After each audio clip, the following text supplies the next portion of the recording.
Well, thank you for coming. It's an honor to be here at Berkeley to speak on the creation side of things. My name is Hovind. I taught high school science 15 years and now do seminars on creation, evolution, and dinosaurs.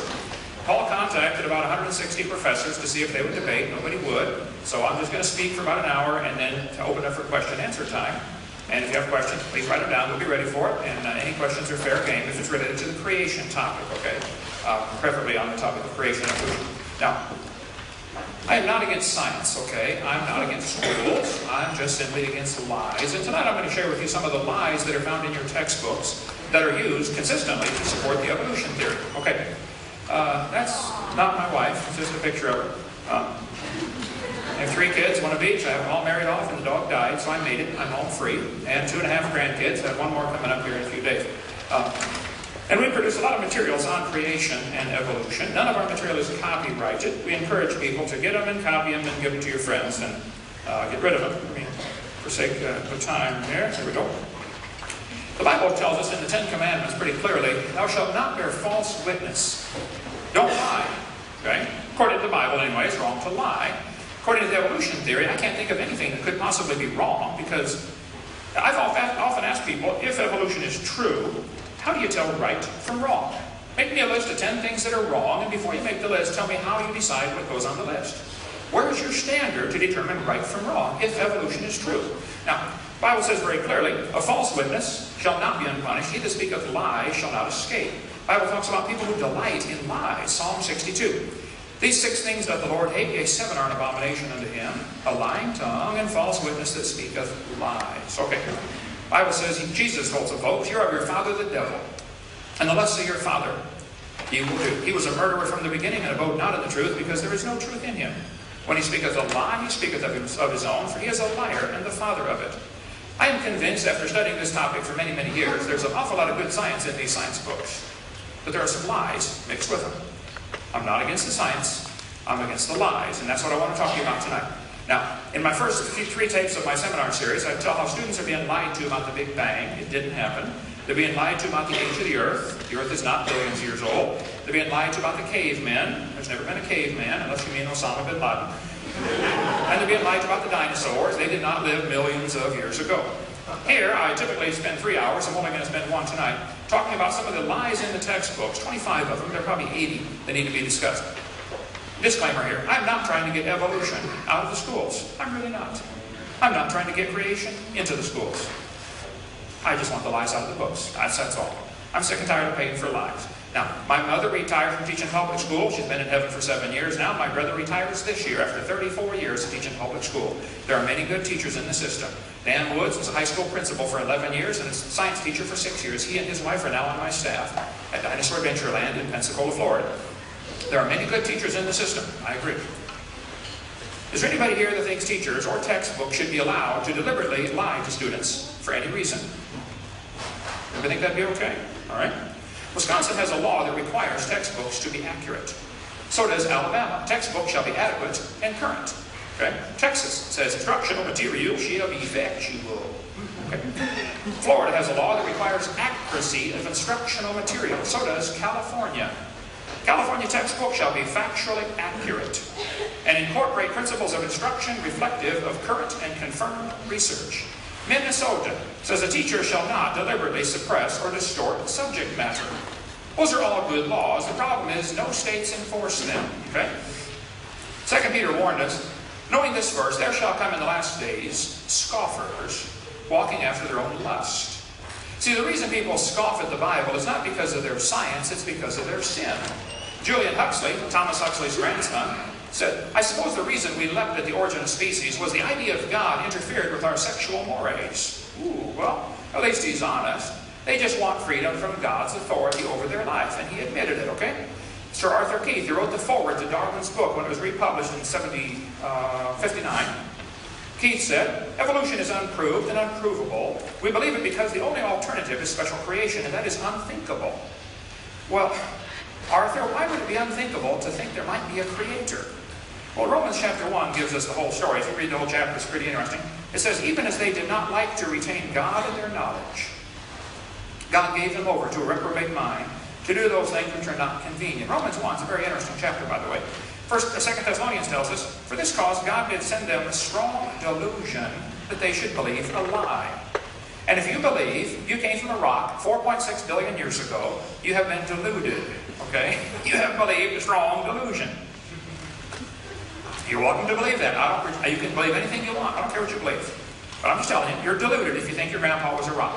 Now, evolutionists cannot silence their critics with logic. That's why they won't debate. Okay, and I'll come back at my expense and debate all the professors here at the same time on 3 simple conditions. I get half the time. If there's 20 of them and 1 of me, that's fine. I get half the time. Number 2, we talk about 1 topic at a time. Number 3, anybody can videotape it and use the tapes. Simple. They can't stop us with logic, so they disrupt, distract, use legal pressure, or silence the messenger. Shut this guy up somehow. Here's an atheist forum just 2 days ago going around the internet. His supporters would be doing their best to pack the audience. You do the same. This is atheists talking to each other. Maybe Mike's in the crowd here. This will make it more interesting, as Hovind is a master debater and can have a creationist audience in the palm of his hand, so to speak. Having an audience containing an element hostile to his propaganda will put him off his stride. Loud laughter every time he tells a whopper, or just a collective audible intake of breath, may have the desired effect on him.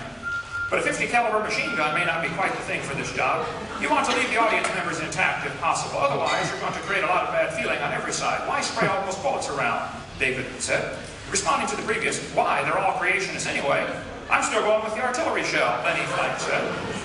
Also responding, well, whatever does the job is fine with me. I just thought of using a large caliber would let him leave the final stage with a real bang. After all, it will be the only honest thing he'll ever do on stage, no? But what worries me in this case is that someone may decide this is the American solution to Hovind. For all that, he is a slimy piece of intellectual crap. This is, after all, an intellectual dispute. Threatening to harm him is not appropriate, nor not legitimate, and not good policy. Where do you stop? Shall we shoot door-to-door evangelists whose ideas we don't like? Jokes have this nasty tendency to turn into actions, John Wilkins writes. True enough, I was only thinking the effect of a 50 caliber anti-personnel round can have on the human body at close range might scare even an audience of creationists into reconsidering their views. Too few of us have a really good appreciation for human internal anatomy, if you ask me. Let me show you something here.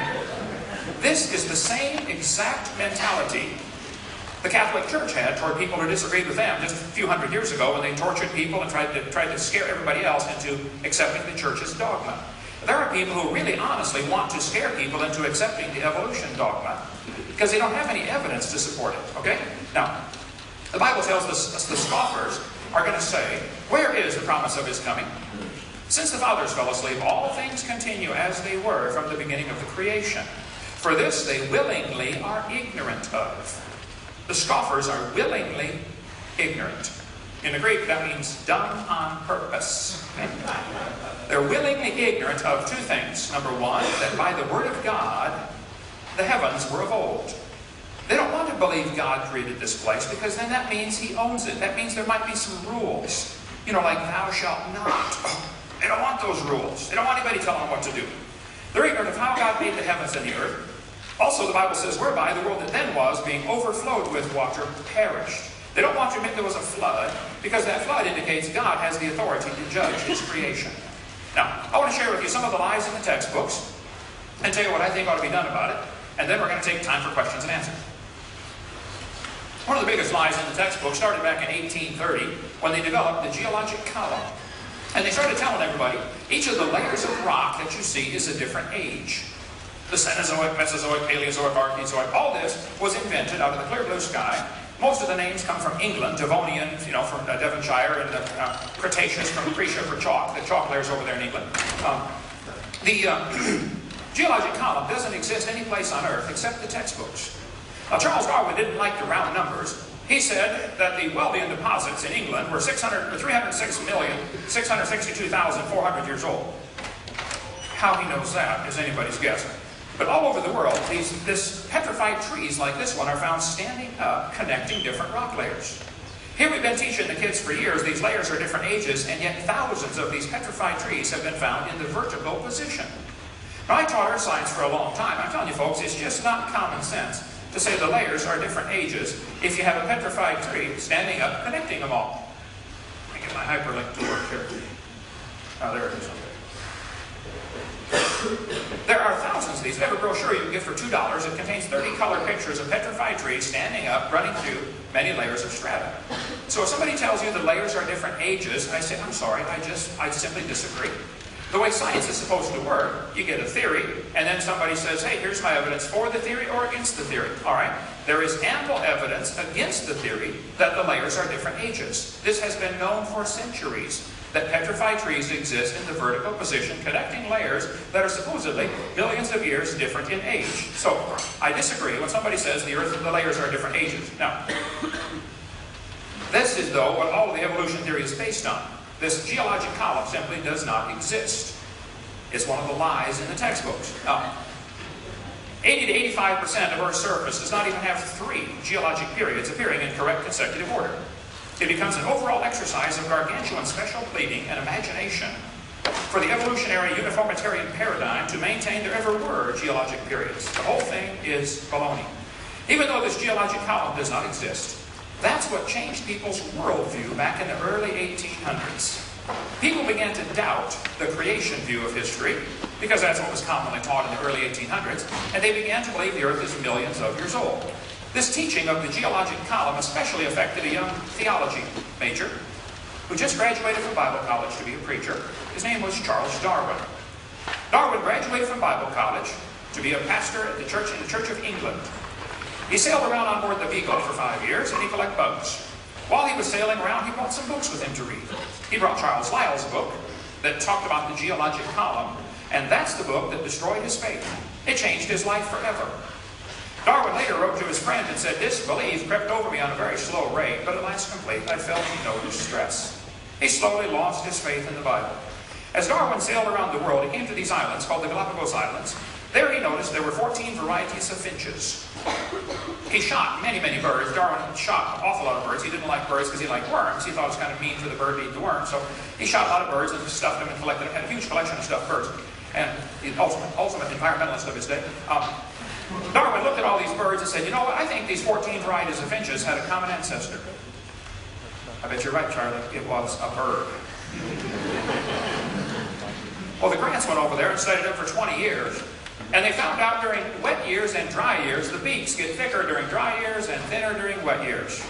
By, notice this, by 1/10 of 1 millimeter. 1/10 of a millimeter difference in average beak thickness from wet years to dry years. Okay. That's the evidence that we all came from a rock 4.6 billion years ago. Darwin then wrote in his book, after studying these birds and other things around the world, he said, you know, maybe these 14 kinds of birds had a common ancestor, and that proves that birds are related to bananas. You say, oh, he didn't say that. He certainly did. Page 170. It's a truly wonderful fact that all animals and all plants throughout all time and space should be related to each other. Just because you see 14 kinds of birds, that doesn't prove birds and bananas are related, for heaven's sake, okay? Charlie observed what is sometimes called microevolution. I object to the term. I don't think they should use it, but they do, so I'm going to explain it, okay? Microevolution tells us you can see a variety in the dog kind. Dogs produce a whole variety of offspring. This is observable, it is scientific, it is scriptural, it's just a plain fact, okay? It happens. Nobody with half a brain would question that. The question is, does it go any farther than that? You may get a big dog or a little dog, but you will get a dog every single time.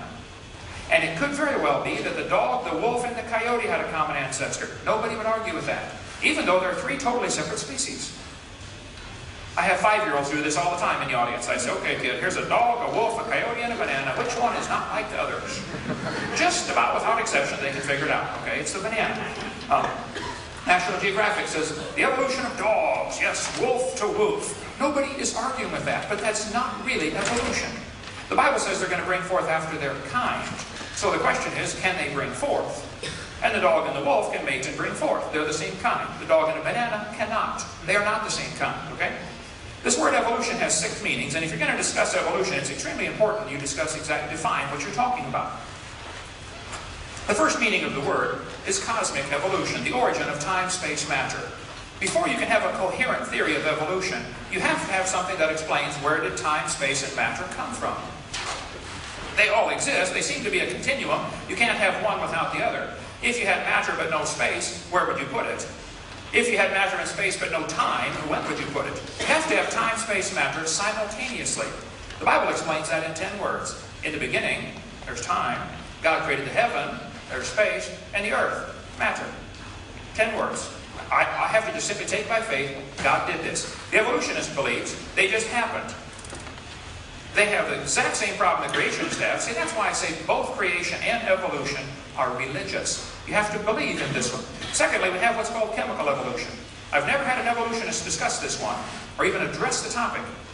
But if the Big Bang Theory says, well, the Big Bang produced hydrogen and maybe some helium, how did we get all these other elements?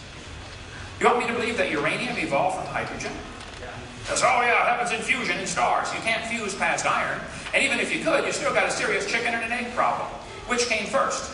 The stars to make the elements, or the elements to make the stars? You got a real serious chicken and egg problem here. Thirdly, plus it's not observed. It's purely theoretical. They can believe that if they want, which is my point. This is a religion that it happened. It's not science. Thirdly, we'd have to have stellar evolution. The stars would have to evolve. We never see stars forming. We see a few spots getting brighter, and they right away say, oh wow, star forming. Oh, duh. Freshman law student could tear that one apart. You see a spot getting brighter. It could be dust is clearing in front of a star already existing. It could be a supernova getting ready to happen. The stars do go up, and they get brighter before that happens. And there are all kinds of laws, like Boyle's gas law, that would prevent a star from forming from a dust cloud. There's no scientific physical evidence of how this can happen, but they have to have it happen. After all, there's enough stars out there that we know about that everybody on Earth can own about 11 trillion of them to yourself. That's the current estimate as of last year. So how did the stars all get there? Fourthly, there's going to have to be organic evolution. Somehow life has to start from non-living material. The evolutionist is still stuck 200 years behind the time, believing in what's called spontaneous generation. They may give it a fancier name now, but it's still the same thing. Life from non-living material. How did it happen? You can believe anything you want to believe, but I want to see scientific evidence. One guy said, well, what if scientists produce life in the laboratory someday? I said, well, they're nowhere close, first of all. And if a bunch of intelligent scientists get together and produce life, then that would prove it takes intelligence to make life, which is what I've been saying all along. It would prove creation, not evolution. Fifthly, we have what's called macroevolution. This is where an animal changes from one kind into another. Nobody's ever seen that. Lastly, we have what's called microevolution. And again, I object to the term, but they use it. So, this one happens. The first five are purely religious. And if you want to believe those, that's fine. Honestly, I don't care what you believe. But don't call it science. And don't make me pay to teach that to the next generation of kids like that's part of science, because it's not. But the textbooks are constantly changing the meaning of the word. They say evolution has changed over time. I agree. I haven't. Now watch this. In other words, living things have changed over time. Well, wait, now hold on a minute. Are you going to skip over the first four? Are we just going to assume that these happen because, this is a major, serious jump in their theory. They don't have a coherent theory back to a beginning. Then they say, evolution is a change in species over time. Well, now they're right down to what I believe in. I believe species can have lots of varieties within that kind, but that's not really evolution.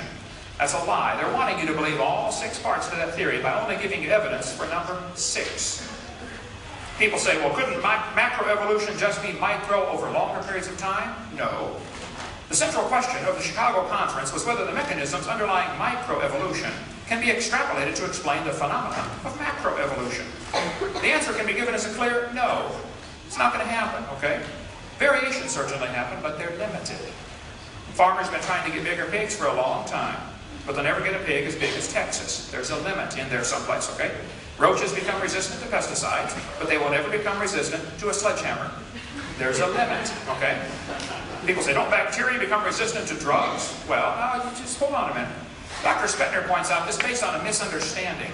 The mutations that cause antibiotic resistance still involve information loss. For example, to destroy bacterium, the antibiotic streptomycin attaches to a part of the bacterial cell called ribosomes. Mutations sometimes cause a structural deformity in ribosomes. Since the antibiotic cannot connect with the misshapen ribosome, the bacterium is resistant. But even though the mutant turns out to be beneficial for the moment, the mutation, it still constitutes a loss of genetic information, not a gain. No evolution has taken place. The bacteria are not stronger. In fact, under normal conditions with no antibiotic present, they are weaker than their non-mutated cousins. It's like if somebody's going through the countryside handcuffing everybody and hauling them off to prison and going to kill them. But you don't have any arms, so they can't handcuff you. So you survive. Oh wow, beneficial mutation. Well, duh. It might be beneficial for the moment, but you get back in the population with the working folks and you're going to be at a disadvantage. So don't tell me this bacteria becoming resistant to drugs is an example of a process that's going to turn a rock into a human over 4.6 billion years. You're dreaming, okay? You're in la-la land, okay?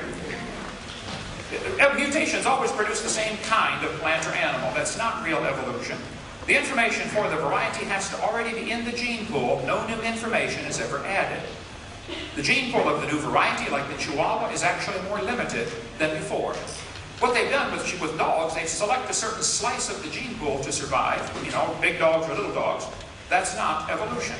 It's selecting pre-existing information. That's all it's doing. And how long would the Chihuahuas last in the real world? Turn them all loose into the woods and watch what happens. Yep, go ahead, make my day. Genetic information is lost when you get a variety. It's not added. Real evolution would require increase in genetic complexity. I believe it was Richard Dawkins who was asked the question, I got the videotape of it. He was asked the question, can you think of an example of a mutation that increases genetic complexity? He was totally silent for 19 seconds. Finally he said, shut the tape off, please. He couldn't think of one. There aren't any. There are no mutations that increase genetic complexity. You might shuffle genes around, but you're not adding new genetic material. I grew up in Illinois, corn country. They've got a lot of different kinds of corn there. But I tell you what, folks, you can crossbreed your corn from now to the cows come home. You'll never get a hamster or a whale or tomato to grow on your corn stalk, okay? There are a variety of dogs, nobody questions that, but they're still a dog. This Irish textbook calls it divergent evolution. Oh, come on, don't give it a fancy name. It's still a dog. It's a dog kind, and it's obvious to a 5-year-old it's a dog kind. This Mexican textbook says, oh yeah, horses and zebras evolved from a common ancestor. That's not evolution, it's still a horse, okay? And there are little bitty horses and big horses today. We had the world's smallest horse visit our dinosaur adventure land. Talk about useless. Can't ride it. Well, my granddaughter rode it, but see, horses, zebras, and asses can all be crossbred, and they get zorses, zonkies, zeonies, z-dogs, and chebras. Well, that's because the horse, the zebra, and the ass and the pony are all the same kind of animal. And anybody with even part of a brain ought to figure that one out. There's a herd of zebroids running around. Now, in the last 100 years, the Kentucky Derby has gone from an average winning speed of 127 seconds to 123 seconds. But even in the old days, they had some pretty low times turned in. How much money would you guess has been spent on selective breeding trying to win the Kentucky Derby? Like millions and millions of dollars, am I right? I don't know if they reached the limit for horse speed or not, I don't know. But I suspect they're getting fairly close to the limit. If you really want to win the Kentucky Derby, why don't you breathe wings on your horse and fly around the track in 12 seconds? My whole point is, sure, variations happen, but there are limits to the variations. Why the evolutionists can't see that, I don't know. They want to think there's enough variety available that a rock can turn into a human over 4.6 billion years. There's a variety of cows. They might have had a common ancestor. A cow. There's a variety of chickens. This is a magazine where you order chickens. What kind you want to get? You want to get red rocks, white rocks, cherry acres, brown leghorns, golden comets? But the magazine says, the jumbo fowl are the original bird from which all varieties and strains of domesticated chickens are derived. Did you know all the chickens had a common ancestor? It was a chicken. There are 8 kinds of bears in the world. They might have had a common ancestor. I don't know. But they're still a bear. And it's obviously recognizable as a bear. Broccoli, cauliflower, cabbage all have a common ancestor. A plant. That's not proof we came from a rock. Here in California, they graft English walnut trees onto black walnut stumps. They do these by the millions all over the place. Well, that's because the English walnut tastes better and it's easier to crack, but the root system rots easy. And with the hard pan out here, they get a lot of water stays in the soil. The black walnut system is much better root system, but the nuts are hard to crack and they don't taste as good, so they graft them together. Well, you can graft them together because they are the same kind, okay? You could never graft an English walnut tree onto the back of a turtle. See, that's the point that I don't know why evolutionists can't get that. The Bible says they bring forth after their kind. That's all we have ever observed. Now, if somebody wants to believe, capital B, believe something was different long ago and far away, okay, you believe what you want, but it's no longer science. There's no scientific evidence to support evolution except known lies, okay? If real evidence exists, I would like to see it. But I'm sick and tired of paying for lies to be taught. Suppose I had a theory that the moon is made of green cheese. That's a dumb theory, but there's no law against having dumb theories. It's a good thing, right? Then suppose I said NASA proved it when they went there in 1973 on a secret mission and drilled a hole and found the moon is made of green cheese. Well, see, now we got a problem. I have a dumb theory, which is fine, but I'm using lies to support my theory. Oh, now that's not fine. And tell what's worse. Obviously, anybody can have a theory that they want, but it's wrong to lie about my evidence to get people to believe me. And it's worse to get paid by tax dollars while I lie to support my theory. So if you have some evidence for evolution, I want to see it. I really do. But I'm going to show you some things in your books that are just plain lies, and I want those taken out of the books. Then if you end up not having any evidence for your theory, I'm sorry, get a new theory. That's the way science works, okay? You get a theory, you give evidence for it. If you don't have any evidence, you throw it away and get a new theory.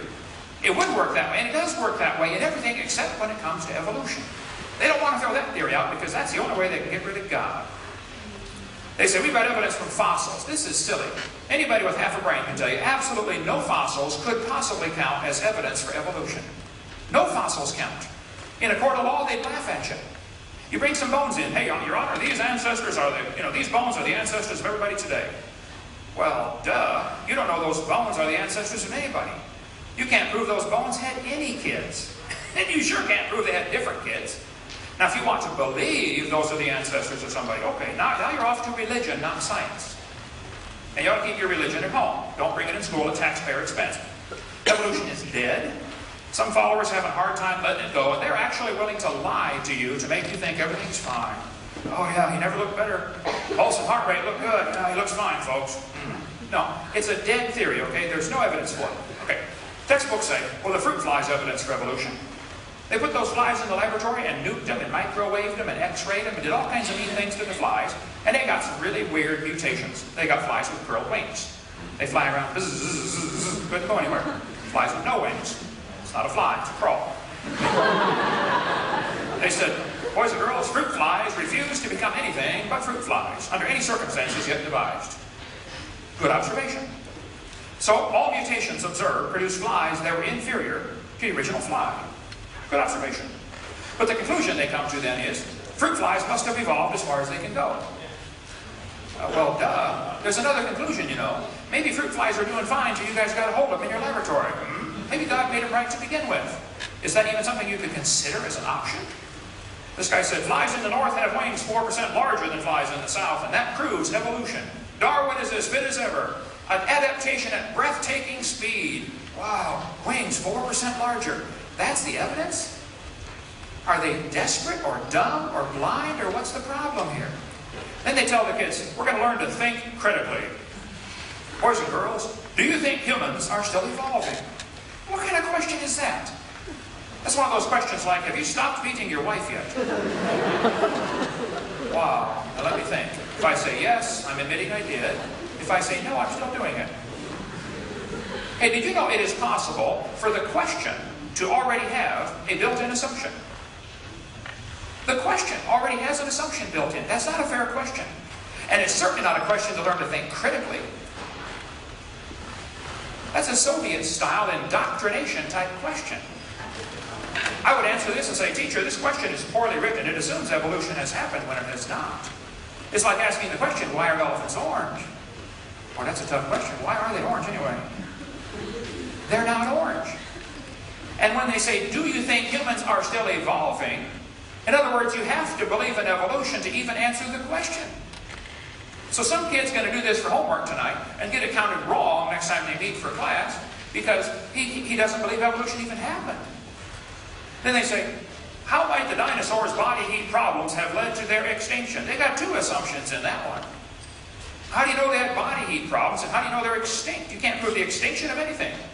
Well, unless you're all places at all times at the same time. Watch video number 3 about dinosaurs. They say we've got evidence from homologous structures. Oh, what is that? Well, they'll say, boys and girls, you have 2 bones in your wrist, the radius and the ulna. Yep, I see that. And the alligator has 2 bones in his wrist. And look at this, they're called the radius and the ulna. See that, boys and girls? That proves we are related to an alligator. That's what they're telling them. These homologous structures provide evidence that these animals evolved from a common ancestor. A seal's flipper and a human arm have very different functions. I agree. What evidence might help show that both structures evolved from a forelimb of a common ancestor? This is thinking critically? Duh. Maybe they have similar structures because they have a common designer. Is that even considerable as an option? They say, well, we're going to take a course on comparative anatomy. The bird, the horse, and the human have similar forelimb structures. Yes, boys and girls, comparative anatomy provides further evidence of evolution. The commonalities suggest these animals are all related. They probably evolved from a common ancestor. This is a lie. They probably have a common designer. The forelimb of animals is amazingly complex. If you could get a machine to do what your arm does, you'd be a wealthy person. The human arm and forelimb and wrist are incredibly complex. But textbooks all over the world, I was in Germany last week, same thing. They teach the kids, this is evidence for evolution. No, they develop from different genes in the chromosomes. Evolutionists can't explain this and seldom discuss it. Why are these homologous structures coming from different genes? They'll say, oh, it's convergent evolution. Well, then you're making up a story. It's not science. We're going to observe that, okay? Similar design might prove the same designer made him. The lug nut from a Pontiac will fit on a Chevy. You can go try it. They will. That proves they both evolved from a Honda 14 million years ago. See, it's an example of getting good observation and coming to the wrong conclusion.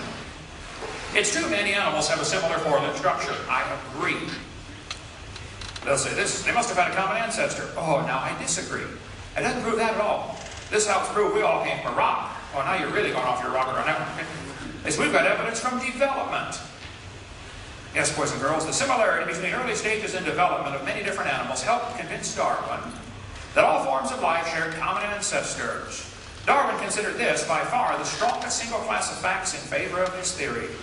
Ernst Haeckel, who made up this whole stupid idea, called it the biogenetic law. He said, yes, as the babies develop inside the mother, they go through the stages of evolution again. Fish, amphibian, reptile, mammal. Just memorize the word farm and you got it. It's called ontogeny recapitulates phylogeny. This thing was only proven wrong in 1875. Okay?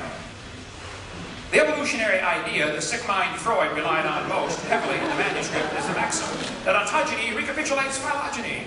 That is, the development of the individual recapitulates the evolution of the entire species. This is what was taught in 1869, started by a guy named Ernst Haeckel. This textbook says, boys and girls, the presence of these fish-like structures in embryos of different species shows these animals have evolved from fish and share the basic pattern of fish development. It's as if the embryo retains a memory of its origins and starts to copy them during its development. These structures persist in adult fish. They say the embryo of a human has gills like a fish. Oh, you got to be kidding. This is a lie proven wrong in 1875. It's not true. Those little folds of skin in the embryo develop into bones in the ear and glands in the throat. Go study your anatomy. They never have anything to do with breathing. I've seen people that have 5 or 6 chins and they can't breathe through any of them but the top one, okay? Haeckel said the turning point in his thinking was when he read Darwin's Origin of Species in 1860, the year it got translated to German. Haeckel wanted to find some evidence for evolution. He liked the theory. A lot of people do because it, gets rid of God. So Haeckel said, we've got to find a way to get some evidence for this theory. 9 years later, there still was no evidence. So Ernst Haeckel decided to help out. He was an embryology professor at the University of Jena. He had access to drawings of embryos of all kinds of different animals. That's what he taught. So he faked his drawings. He took a human and dog embryo and changed them and made them look alike. He made fake drawings of these embryos from all different animals. Here is a chart that Haeckel used. He traveled all over Germany and just about single-handedly converted the Germans to believing in evolution with his fake drawings. Now, here's the top. On the top is Haeckel's drawings. Underneath are actual photographs of those creatures. I guarantee, Paul, are they still teaching the embryology at Berkeley here as evidence for evolution? I don't know. Does anyone have a biology text? Anybody have a biology textbook? Look up a couple of these. Biology textbook? I'll give it back. See if they're still teaching that. Okay? Well, 2 years ago they were. Right? 2 years ago they were. It was in the standard text. In the standard text here at Berkeley, embryology is evidence for evolution. They don't do it. They don't teach that. It's wonderful. Haeckel was tried by his own university. 6 professors held a trial. He confessed and said, well, I should feel utterly condemned were it not that hundreds of the best observers and biologists lie under the same charge. Everybody else lies, so I can lie too. This biogenetic law has become so deeply rooted in biological thought it cannot be weeded out in spite of its having demonstrated to be wrong. The biogenetic law is as dead as a doornail. Richardson at St. George's Medical Hospital in London said, Hegel confessed drawing from memory and was convicted of fraud at the University of Jena, but the drawings persist. That's the real mystery. They still keep teaching this. 1998, Pensacola, Florida, University of West Florida was still using Hegel's exact chart. The exact chart Hegel drew is still used in the textbooks 125 years after it was proven wrong. Darwin wrote his book in 1859. Hegel faked the drawings in 1869. It was proven wrong in 1875, but they still teach it in textbooks all over America. Now, if they're not teaching it here at Berkeley, yay, I'm proud of you. It's about time. But this is the type of thing I'm talking about. They're using lies to support their theory. I debated Kenneth Miller, who teaches at Brown University, Rhode Island, on the radio. Debated him for 30 minutes. He won't do it again. I said, Dr. Miller, why are you still teaching embryology as evidence for evolution in your textbook? You know that was proven wrong 125 years ago. He said, yes, and we're going to take it out of the next edition. Oh, it's about time. Now, I know it takes a while for textbooks to get up to date, but I think 125 years is long enough. But I checked his 2000 edition, and it was still in there. I don't know if it's in his 2004 edition or not, okay? But here's a 1998 edition still using the embryology as evidence for evolution. This one says, they have common ancestry because the presence of gills and tails, okay? Here's a 2000 textbook teaching biology is evidence for evolution from fish-like structures, okay? Here's a 2001 junior high textbook saying the similarities provide evidence that these three animals evolved from a common ancestor because of the tiny gill slits. Here's another 2001 Hope biology textbook saying they have gill slits, proof for evolution. Another one, 2001, another page says the gills of fish is evidence of evolution here. This is a college textbook used in Rutgers University. It says, similarly, because humans and fish embryo resemble each other, because humans and fish share a common ancestry. They have tail and gill pouches. Interesting. 2004, this year, Hope biology textbook, says the evolutionary history of organisms is seen in the development of embryos. Folks, this is a lie. Now listen, if you have evidence for evolution, I would like to see it. Honestly. But I'm sick and tired of them teaching lies to support their theory. Where's the real evidence? Here's 2004 biology textbook saying these shows these organisms must have a common ancestor. What? Similar forelimb structure and gills? Evidence from anatomy? Evidence from embryology? Look, if you got evidence, show it to me, okay? But don't lie to me. This textbook says we have a 5 to 6 week human embryo. Then it says by 7 months, the fetus looks from the outside like a tiny normal baby, but it's not. It's not a baby at 7 months. Hello? It's a human at conception. 34% of babies born at 5.5 months will survive. There's a 21-week-old baby in development holding a doctor's finger while he did surgery on the baby before it was born. The angel of the Lord said, behold, thou art with fetus. No, I believe he said you with a child. Didn't he? Yeah. Let's see. Scott Peterson is accused of murdering his wife and unborn child. Well, Paula, you hypocrite. You're in favor of abortion, and yet when you want to get Scott Peterson for murder, you say it's an unborn child, don't you? Why do they keep this in the textbooks? That's the only way to justify abortion. There's no other scientific evidence to say, well, it's not a human. It's just a fish or an amphibian or a reptile. Why is it when you destroy an eagle's egg, you get a $10,000 fine? Is that obviously a baby eagle? Oh, no, it's just an egg. It's not an eagle yet. Oh, duh. This textbook says, humans have an appendix that is vestigial. You don't need it anymore. That's a lie. You need your appendix. It's part of your immune system. That's been known for years. The appendix is one of the sites where immune system responses are initiated. Now, if you do have your appendix taken out, you can still live. I understand, okay? But you got a much better chance of getting quite a few diseases. You can live without both your arms and both your eyes and both your legs and both your ears also. It doesn't prove you don't need them.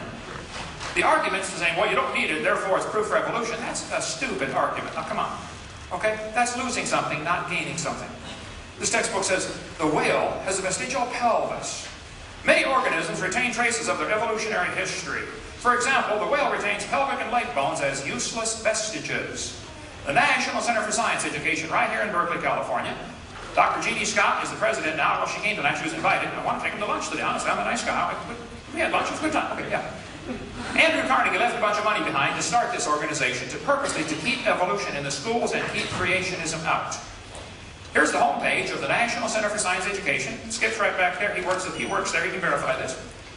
Welcome to the homepage of the National Center for Science Education. We are a non-profit, tax-exempt membership organization working to defend the teaching of evolution against sectarian attack. We are a nationally recognized clearinghouse for information and advice to keep evolution in the science classroom and scientific creationism out. That's why they exist. That's perfectly fine, if they're not using tax dollars to support this agenda. Here's a brochure put out by the National Center for Science Education in the storefront building right there in downtown Berkeley, a few blocks from here. They say, is this how the whales evolved? From bossy to blowhole? Did a cow evolve to a whale? Oh, there's only a few differences between a cow and a whale, you know. The address is now actually in Oakland, just for... Oh, it's in Oakland now? Okay. I'll change that. Fix it for okay. Yeah. Whales have a vestigial pelvis and leg bone that serve no purpose. They have hind limb bones that have no function. Just imagine whales walking around. It's true. Well, these are the bones they're talking about right there. Just about all large whales have these bones in their abdomen. Just imagine the whale walking around. You know, I have tried to imagine it, and I just can't. Yep, here it is. The whale's pelvis is located far from the vertebra and has no apparent function. The whale's pelvis is evidence of its evolution from four-legged land-dwelling mammals. Folks, this is simply a lie. Those bones in the whale's abdomen are special bones that have special muscles attached to that allow the whales to reproduce. Whales are pretty big, you know. They just simply can't have more baby whales without a little assistance from these special bones and special muscles. Now, anybody that's telling you the whale's pelvis is evidence of evolution is either ignorant of whale anatomy or they're lying trying to support a theory. But it's not true. That page should be torn from the book. They say, these structures are considered vestigial. Yes. For example, hind limbs of whales are vestigial structures. This is a 2004 textbook. This author is ignorant of whale anatomy or lying to you. Probably just ignorant. Ignorance I can understand, okay? But fix it. There are no vestigial structures, and if there were, that's the opposite of evolution. That's the opposite of evolution. We can talk a long time about whales if you like. Bring that up during Q&A time. We'll talk about all that. You name your whale. I'm ready for it, okay? There's no evidence. And again, the fossil evidence wouldn't count at all. Okay? We got stuff on all of them. I have a 15.5-foot python snake skin in my museum. If you look down at the south end of that snake, you will see it has two little claws attached to two little tiny bones going up inside the snake's body. The textbook says, boys and girls, these are rudimentary hind legs of a python snake.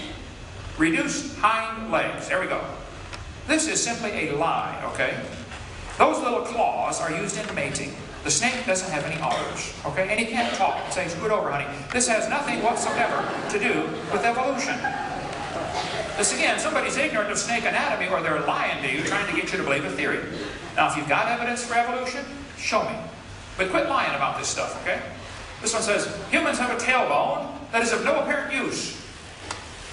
This is vestigial tailbone in humans. Vestigial structures can be viewed as evidence for evolution. Organisms having vestigial structures probably share a common ancestry. This is a lie. There are 9 muscles that attach to the tailbone, without which you cannot perform some valuable functions. I won't tell you what they all are, but trust me, you need those muscles.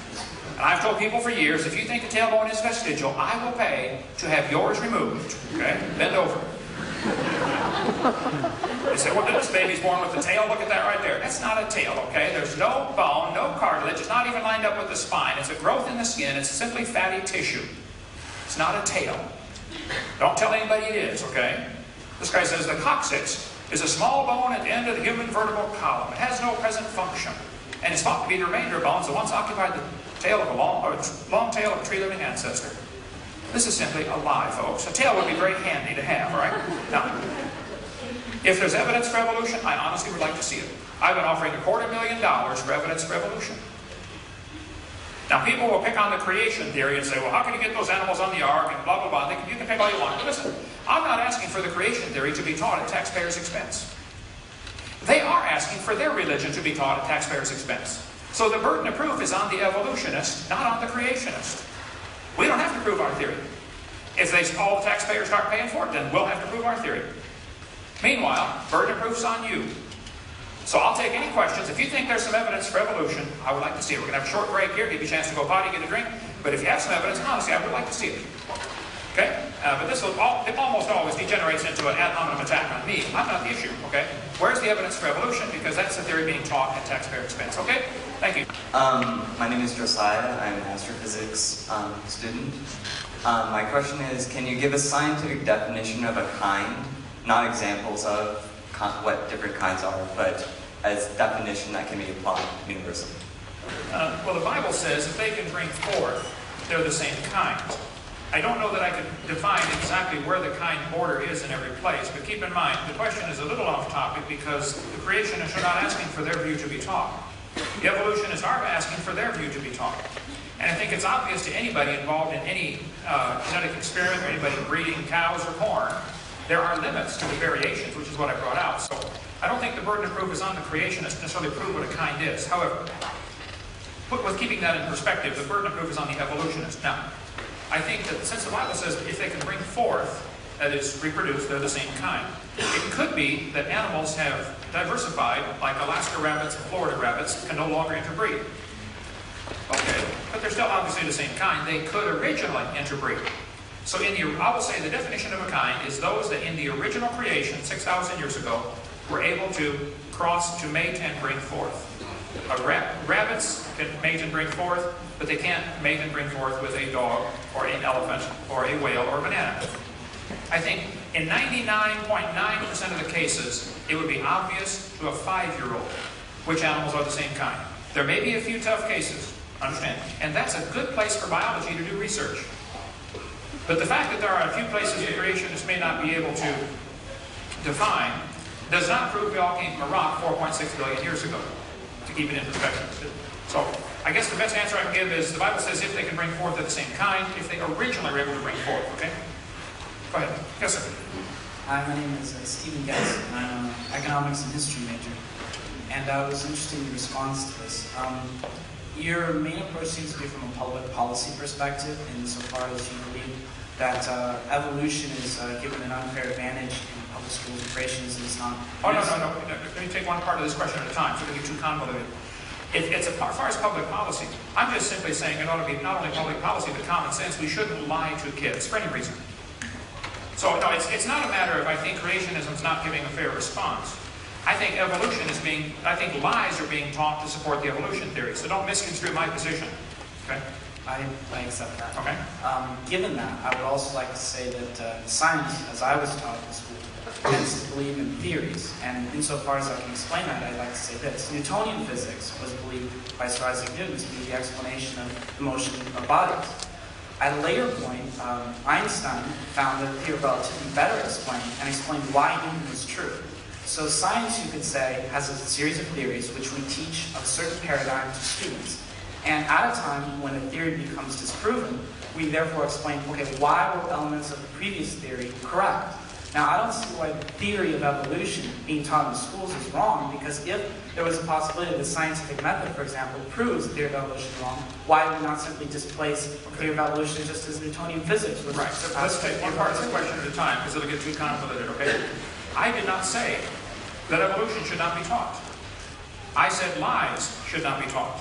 My whole point was, the evidence for evolution is all lies. Stop teaching the lies. I never said evolution should not be taught.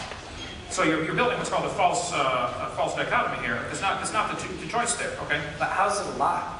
I know, I didn't say evolution's a lie. I said how is the evidence a lie? the evidence as I showed you tonight, the gill slits, that everything Those I aren't showed. lies, those are theories. Like, I don't get why you call it a lie. Like, I don't Okay, see if how it's called a lie. the textbook teaches the kids that the embryo growing inside the mother has gill slits. Okay. That is not true. That is a lie. Stop teaching that. If they tell you the whale has a vestigial pelvis, it's not needed anymore, that is a lie. Stop teaching that. If they tell you the python snake has vestigial hind legs, it's proof for evolution, that's a lie. Stop teaching that. Now, if you end up with nothing left to support your theory, well, I'm sorry. Get a new theory. That's the way science works, okay?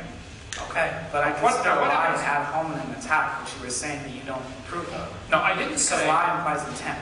You're misconstruing here. I did not say evolution should not be taught. I said they shouldn't use lies to support their theory.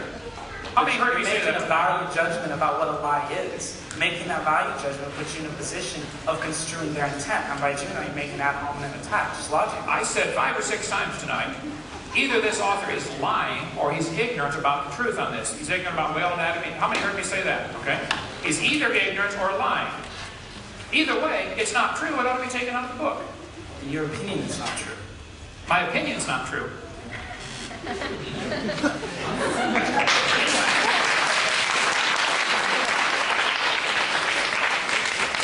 Hi, my name is Adam. I'm a chemical biology major, but I don't want to ask you about that kind of stuff. I was just kind of curious, at the beginning of your presentation, one of your main points, I think, and I know you're saying that you're not saying that evolution shouldn't be taught in schools and stuff like that, but you said one of the reasons why evolution is being taught is so that we can stop believing in God because we don't want any more rules. Okay, now, just to take one part of this question at a time. Yeah. I agree. That is my opinion. Okay. That's the reason people choose that theory. However, I did not at any time say tonight that evolution should not be taught. Right. I said they should use lies to support their theory, and we need to define what we're talking about. This word evolution has quite a few different levels or stages or phases, and I named the 6 that I classified it by. So the first 5 are purely religious. They are not scientific, and they should not be taught as part of science. Nor should lies be used to support a theory. Simple. So go ahead. Take one topic at a time. Okay, so I was just wondering, like, if you would be in favor of any type of creationism, or specifically like Christian Bible-related creationism. I mean, what if there are other sets of rules, but they don't happen to be the Christian Bible set of rules? Okay, is your question, am I in favor of the Christian set of rules or Bible being taught in schools? Is that what you're implying? No, I'm not even really concerned about whether or not it should be taught in schools. I was just curious about your opinion on this matter. I, without question, believe the Bible is literally true and scientifically accurate. I believe the Bible is right in every respect. I believe that is the basis for a foundation for our moral system. That's the foundation for our country 225 years ago. But I'm not asking for that to be taught in the schools. Right. So the burden of proof is not on me. Right. No, I was just asking your opinion on that. Sure, no, I believe the Bible is true. And So if if you were to have a creationist school, right, where it was taught, would it teach all kinds of creationism or simply Christian creationism? Well, I don't think it's possible to have any type of school without some kind of morals being introduced. Just teaching in general automatically implies morals. You can't say this is wrong or 2 + 2 is 4. Right. That's your opinion. Right. Okay. But I'm saying, what if you have one moral system versus another moral system? Well, that's why the bigger question comes up. Should we have public schools, number 1? Okay. If we should have them, if we should even have them, then what should be taught? I mean, in a Muslim school, they're going to teach the kids one thing. In a Buddhist school, they're going to teach what they want taught. What if everybody went to private schools and everybody taught what they really? It goes back much further than this. Who has the responsibility to educate? It's the parents, not the state. When you descend into a state-run institution, the state's going to impose their morals. And what we have here is a state institution imposing their morals. So really, all the parents should educate their children, or if they want to get together in a collective school of Mennonites or Amish or Buddhists or Catholics, then they can have their own school. But what's happening here is all of the taxpayers of all faiths are being required to pay for one religion to be taught, evolution. I'm against it. That's what's not fair about it. Anybody else feel the same way? Let me say this. If somebody wants to teach evolution in schools, they should do it in a privately funded school where the kids have to pay and come learn it, and they can teach whatever they want. Okay. And do you think, just an additional question, do you think that the theory of evolution and having religious beliefs of any kind are completely mutually exclusive? I think that the biblical view of creation and evolution, depending on, you have to define evolution now. Are you talking about little microevolution, like I mentioned tonight, variations within the kind? I'm talking to say like the kind that is taught in schools, as far as the development of, like what you were talking about earlier. Okay, as far as the development of life forms today, from different life forms, animals changing to a different kind, where's the evidence for that? Who has ever seen a dog produce a non-dog, or a cow produce a non-cow? Yeah, that's not what I meant. I wanted to know, like, whether you think evolution and a faith in Christianity can be, whether they're necessarily mutually exclusive. Okay, again, you have to define what you mean by evolution, but right. I think that the first 5 kinds of evolution that I mentioned tonight are purely religious and are indeed contradictory to the creation view. There's no evidence for evolution anyway, so why would we compromise a perfectly good Bible with a dumb theory that has no evidence to support it? I would not accuse God of using a theory of using a process like that. Okay, God did not use blind chance, misfits, and death and suffering. It's certainly not the God of the Bible. I'll say that, okay? Right. But you have to presuppose a Christian God in order for that to happen. Correct, I agree. Okay, so you're presupposing a belief in Christianity. Right. That is my belief, and if somebody wants to believe that these first 5, they're welcome to believe them. However, they are not part of science. This is part of their religion, and that should be taught in private schools at private expense. I shouldn't have to pay for that to be taught like it's part of science. But right now, that is being taught as if it's part of science. So what is science? The word science means knowledge. That's the single-word definition of it. The more expanded definition is knowledge gained by observation, experimentation, and testing. You can look it up in any dictionary. Before, about 10 years ago, when they tried to change it, so knowledge is a way of knowing, you know. Every dictionary for the last 200 years has listed science as knowledge and knowledge gained by observation, testing, and experimentation. We have no testing, we have no observation, we have no experiments to show us dogs can produce non-dogs or dogs came from non-dogs. Now, if somebody wants to believe that, they left science and went to religion, which is fine, but do it in a private school. Okay? Thank you. Skip, I'm so glad you came tonight. I am too. I'm glad you're here too, Ken. Are you really? I see. My name is Skip Evans. I major in anti-creationism at the University of the National Center for Science Education over in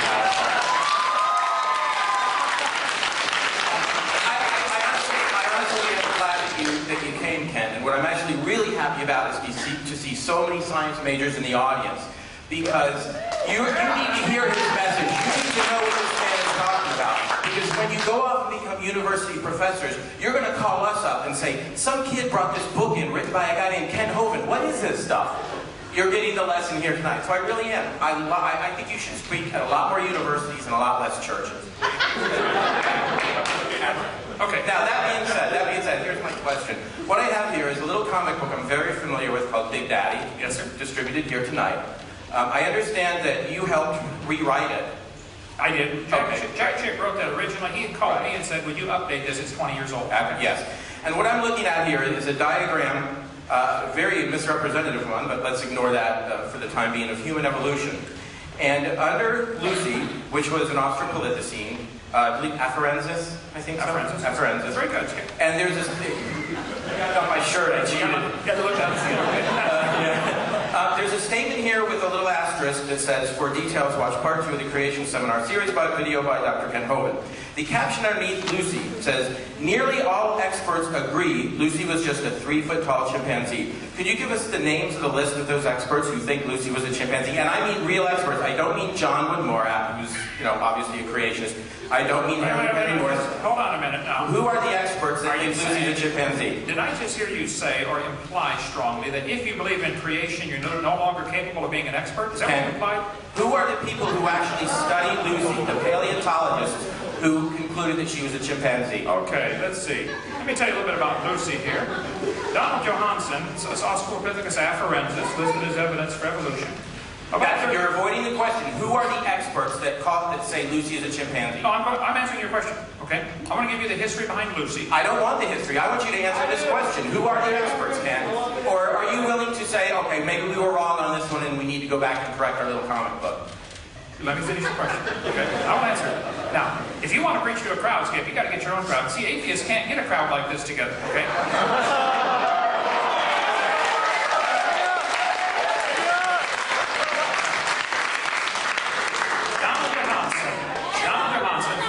Actually, Ken, I would put it this way. You've got a big crowd of atheists here, I think. Okay.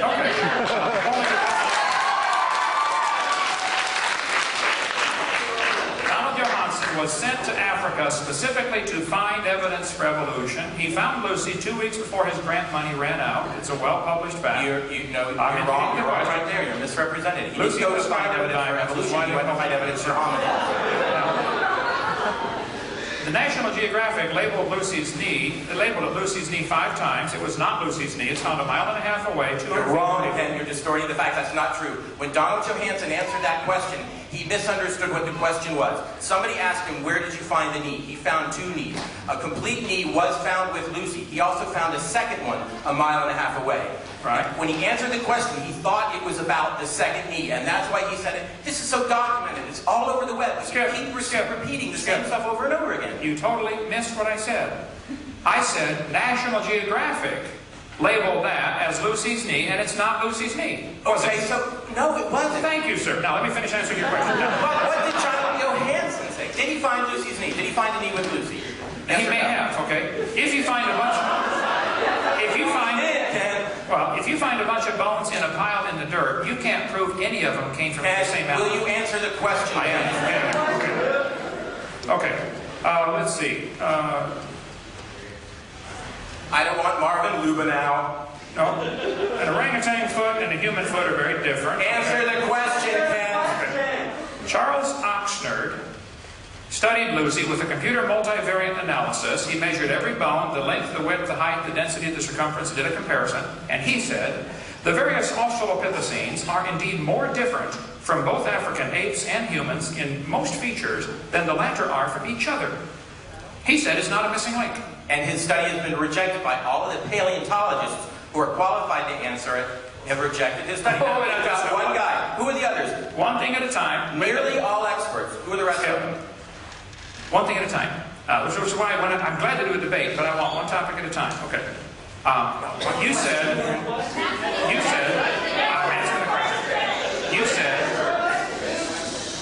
You said, is Charles Oxnard an evolutionist? He's not a paleontologist. So, did you imply by your last statement that anybody who doesn't think Lucy was a missing link is not qualified to talk about the subject? No. All I'm saying is I want you to answer the specific question. Nearly all experts. Who are these experts? You got one guy who's not a paleontologist. He's not a recognized.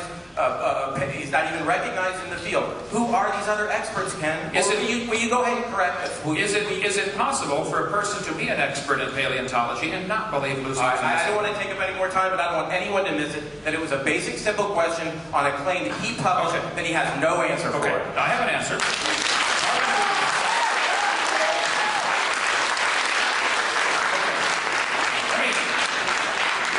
Let me point out a much bigger, overarching picture that everybody's missing here. We're going to lunch, okay? Lucy consisted of bones found in the dirt. As I said earlier in my presentation this evening, no fossils count as evidence for evolution. You don't know they had any kids. You find a pile of bones in the dirt, it would be impossible for you to prove Lucy was the ancestor of anybody. All you know is you found bones in the dirt. You can't prove it had any kids whatsoever. And if you want to take that to a court of law and say, that's the ancestor of humans today, you're silly, okay? It's not that you can't prove it's the ancestor of anybody. That just shows the desperation. People are so desperate to believe their grandpa was a monkey. Okay, well, you believe that if you want. But that's not common sense. So, Skip, I will take that into consideration. There may be, maybe it should not say most experts, maybe it should say some experts. I'll consider that. Thank you. Yes, go ahead. Hi, my name is Andy Greenstein. I'm a second-year NCB grad student here. Okay. I think that your disbelief of evolution is really correlated very strongly to your sort of lack of any concrete biochemical or genetic evidence. You've completely ignored the area of genetics and genomics. Wait. One topic at a time, okay? Okay. Let's just take this slowly here. Right. You want to say, my rejection of evolution. I don't reject evolution. I accept microevolution. I think it's a lousy term. I think variations happen. Sometimes some pretty bizarre variations. Great Danes and Chihuahuas, if you want to call that evolution, I agree, that happens. Now, I reject anything that's not scientific. We don't have any scientific evidence that a dog ever came from a non-dog. So, you need to define what you mean by evolution. I don't reject evolution. How about your statement that genetic information is never introduced into the gene pool? Could you just make that statement again? I said there's no new increased genetic complexity. Do you know of any examples where a mutation or evolution has happened that has resulted in an increase in genetic complexity, which would create a new kind of animal? Give me your example. Yes, I do. There's a couple. The first of all is a transposon. It's a genetic element that's mobile between species. They exist in corn, they exist in bacteria, and they often include functions like beta-lactamases. Beta-lactamases are new enzymes that bacteria never had, but are now introduced to break down penicillin. It's a new function, it's introduced by a mobile genetic element, and it adds a level of complexity. The second example... Wait, it's introduced. How is it introduced? The genetic element is actually mobile. It can be introduced either by phage transduction. These are small viruses that carry genetic... So this happens naturally? Naturally, yes. Okay. Does this transmitting this new information by some natural means, as in like a virus, puts this new information into your gene code? Is that passed on to the next generation? In humans, yes, and in bacteria, yes, and in corn, yes. Is it beneficial? In the case of this example, yes, and in most cases, yes. Okay. Is it an example of something is that sufficient evidence for you to believe that a rock can turn to a human over 6 million years? I never said that rocks could change into humans. If you want to ask a question, wait in line, please, okay? Go ahead. I was going to say that I'm not trying to propose that rocks can become humans. I'm thinking about evolution in terms of organisms and living things. Okay, right? so what I'm saying is that complexity can be introduced into a gene pool by mobile genetic elements that I don't think you really understand. Oh, I do understand, but listen carefully. You understand transposons? You should know the 3 types of transposons then? Just listen. You are missing the point. What I showed tonight in my presentation is not all the evidence. No, I showed there are 6 types of evolution. You're wanting to skip the first 4. You're wanting to start with living things and say that these DNA sections can be transferred. We'll start earlier. Back all the way up. Where do you want to start? No.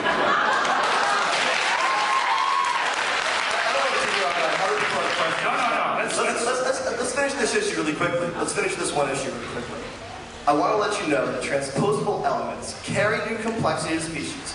They can do things like add new functions like beta-lactamases that confer a specific advantage. Further, these things can increase complexity at the level of... Can you finish this really quickly? Name an advantage.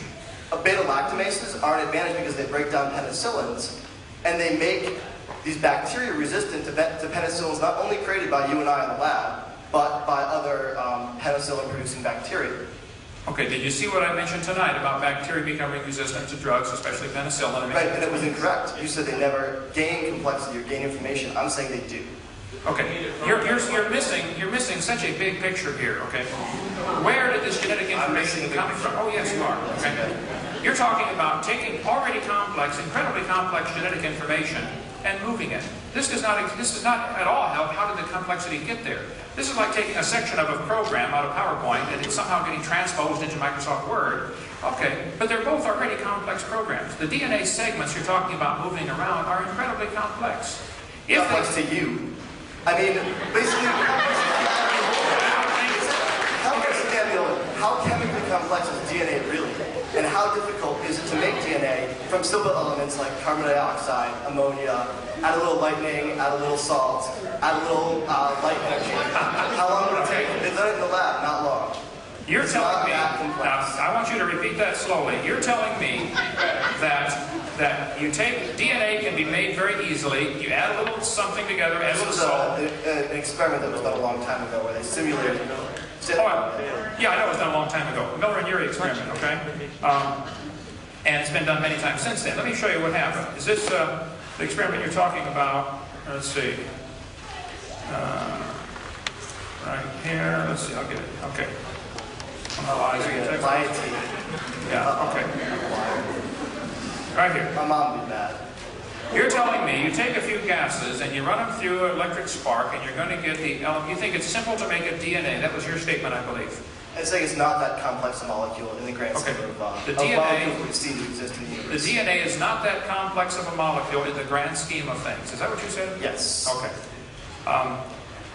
They used methane, ammonia, water vapor, and hydrogen in this experiment, purposely excluding oxygen. And I'll explain why. This textbook says he discovered the bottom of the flask had a red goo that was rich in amino acids. Well, They didn't come close to making life. He excluded oxygen because he knew if there was any oxygen, it would oxidize whatever was created. The problem is, you can't get life to evolve with oxygen. Okay, it's going to oxidize it. It's going to break it back down. Now, amino acids that try to combine are going to oxidize. The problem is ozone is made from oxygen, and ozone blocks UV light, and UV light destroys ammonia, and that's one of the gases he used. So you can't get life to evolve without oxygen. Your chemistry is way off. What I want to get back to is the transpose I don't want to make an accusation like that. I want to get back to what I was talking about in the first place and stay on topic. I'm telling you that there are elements of DNA that add complexity. I'm telling you that small morphological or small genetic changes encoded by these transposons can result in large morphological changes and even differences as drastic as mating type preferences, you know? Okay, now let's slow down, take this a little bit of time. You're telling me that DNA can be moved from one type of animal to another through either viruses or mosquitoes, or wherever you want to move it, okay? And this results in a new kind of animal that is going to be, that process is sufficient to explain how a simple thing like what we consider simple like a paramecium can turn into a different kind of animal like a whale or something else over billions of years. This is only hard for you to imagine because you don't understand it. That's what I'm going to finish with. Wait. I mean, it's hard for me to imagine because I don't understand it. It's not an insult. I'm saying a lot of people don't No, I'm trying to understand it. But see, you're missing such a big point. Okay, but you're missing such a big point. The point is, what you're referring to is something that is purely religious. You don't observe this. No, it's certainly observation. It's absolutely religious. Nobody observes any animal turn to a different kind of animal. Now, if you want to believe, okay, if you want to believe that, that's fine. But don't call it science.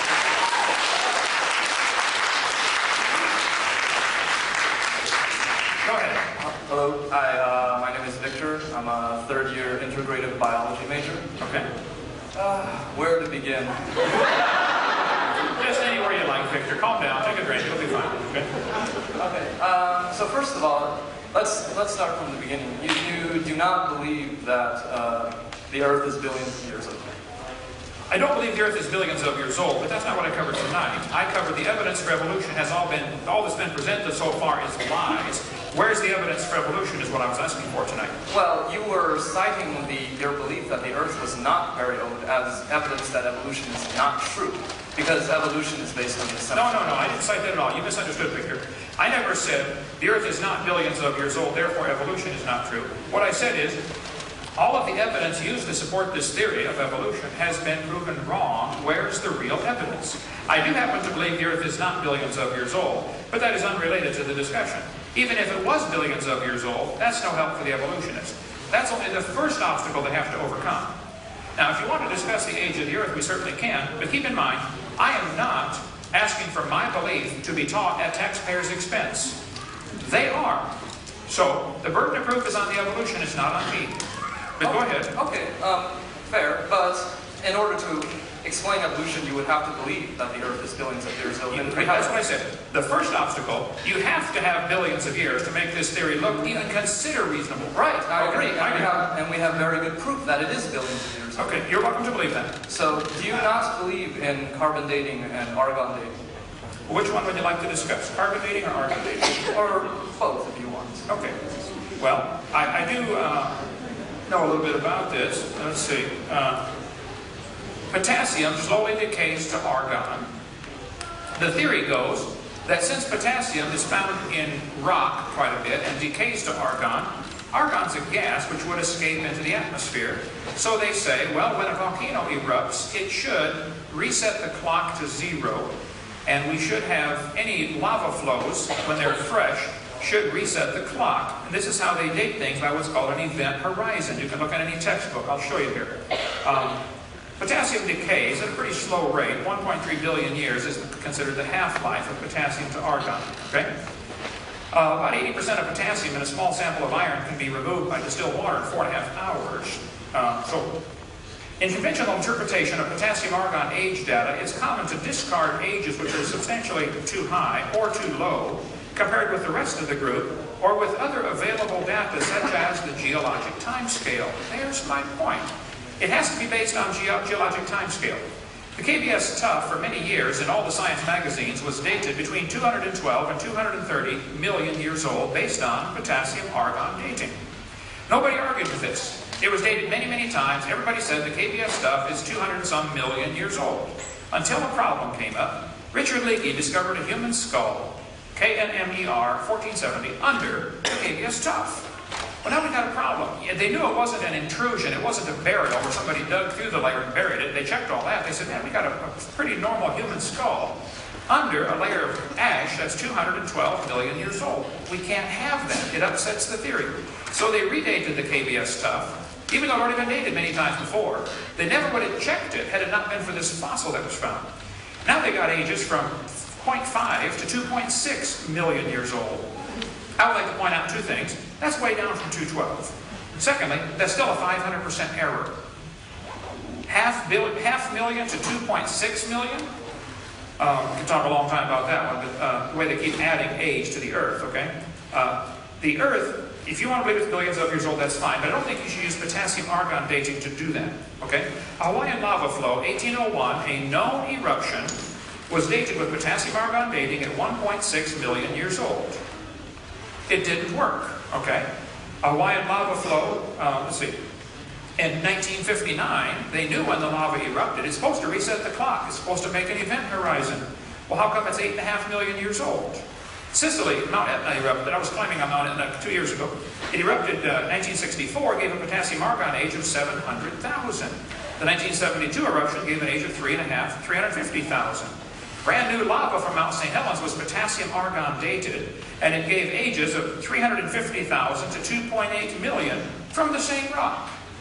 This is brand new lava. So if you want to believe there are event horizons, you can believe that, okay? But rocks of known age, when you date it with potassium-argon dating, it doesn't work, okay? If you date a rock of unknown age, it is assumed to work. This is silly. Now, the potassium-argon dating for the KBS stuff is just one example. Here's how it's done. If you find a fossil underneath a layer of ash, the two layers of ash are called event horizons. Check your geology book, they'll tell you about this. And so the age of the fossil is bracketed by the two event horizons. I'm telling you, it's not accurate. This is not science. Somebody wants to believe that, that's fine.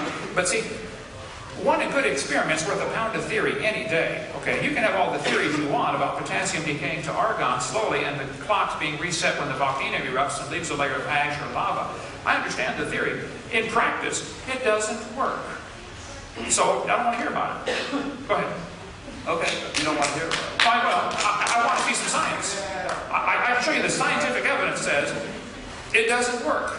When they test it, it doesn't work. Now, you can tell me all you want about it, but and I'll listen to you. But if you want me to pay to teach that potassium-argon dating works, I'm sorry, I object. It doesn't work. It's been proven over and over it doesn't work. Okay, I'm not familiar with the sources that you're getting these things, so I will... Okay, now let me ask you a question. Let me ask you a question. Would the source matter? If it was an evolutionist, would you believe it? And if it was a creationist, you wouldn't believe it? If the evidence is true, if it proves it, then I would believe whatever the proof shows. Okay, here you go. Here's the source right at the bottom of the screen. You can look it up for yourself. All right, I will. These are all right on my website, drdino.com. The same thing with carbon dating. You have similar problems. And I have all the sources listed. If you don't believe me, I'll show you here. 1949, when they first invented it, the lower leg of a mammoth dated 15,000 years old, but the skin was 21,000. Living mollusk shells dated 2,300 years old in 1963. Science Magazine, volume 141, check it out, okay? And the 12th Nobel Symposium, they said if a carbon date supports our theories, we put it in the main text. If it does not entirely contradict them, we put it in a footnote. If it's completely out of date, we just drop it. They pick the dates they want. Freshly killed seal, carbon dated 1,300 years old, Antarctic Journal, volume 6, September 71. Still not working, 71. U.S. Geological Survey paper, which I've got, people said that's not correct. I can talk about that if you like. Right? But they said baby mammoth was part of it was 40,000, another part's 26,000. Same animal, getting two different dates. Anthropological Journal of Canada, 1981. They said no matter how useful it is, the radiocarbon method is still not capable of giving accurate and reliable results. There are gross discrepancies. The chronology is uneven and relative, and the accepted dates are actually selected dates. This whole blessed thing is nothing but 13th century alchemy. It all depends upon which funny paper you read. And again, I think you're missing a much bigger point, okay? Even if the Earth were billions of years old, that doesn't help the evolution theory. All it does is hide it long ago and far away like a fairy tale. It doesn't, we don't see any evidence for it today. Dogs are still producing dogs, and that's all we've ever seen. Now, anything else is something you believe off in La La Land, okay? But it's not science. So the age of the Earth is only the first obstacle. I don't think it can be overcome, and it certainly can't be overcome with carbon dating or potassium argon dating. But that's just the first obstacle. And I'm not, again, asking for my view to be taught. I'm asking for lies to be taken out of the books. Now, nobody yet tonight has come forward and defended any of the lies I shared tonight and said, that's not a lie, it's true. Is somebody come forward and defend, is it true the embryo has gill slits? Is it true the whale has a vestigial pelvis? I want to see the evidence for that, okay? Go ahead. May I defend your attacks on vestigial organs and... Sure. Also, related to that, several times tonight you've cited as evidence against evolution that dogs do not produce non-dogs. And Wait, one thing at a time. You want to talk about vestigial organs or dogs producing non-dogs? Well, I want to talk about both, but I guess Okay, we'll talk start about both, with but just one at a time. okay, we'll start with dogs then. Okay. Do you believe dogs can produce a non-dog? Not through one generation. No. Okay. So do you believe it's something that would require millions of years, and therefore it's not observable, so it's something you believe, not something you can show me? It's not part of science. Do you see my point? If you don't see that point, I can't help you. Okay. But you're not seeing. I feel that you don't really. You're talking the assumptions of evolution, but I don't feel you even understand the assumptions of evolution. No, I very much do understand. I understand See, that you have to believe it happened. You believe it could happen if you had millions of years. Okay, you just left science and went to religion. Go ahead.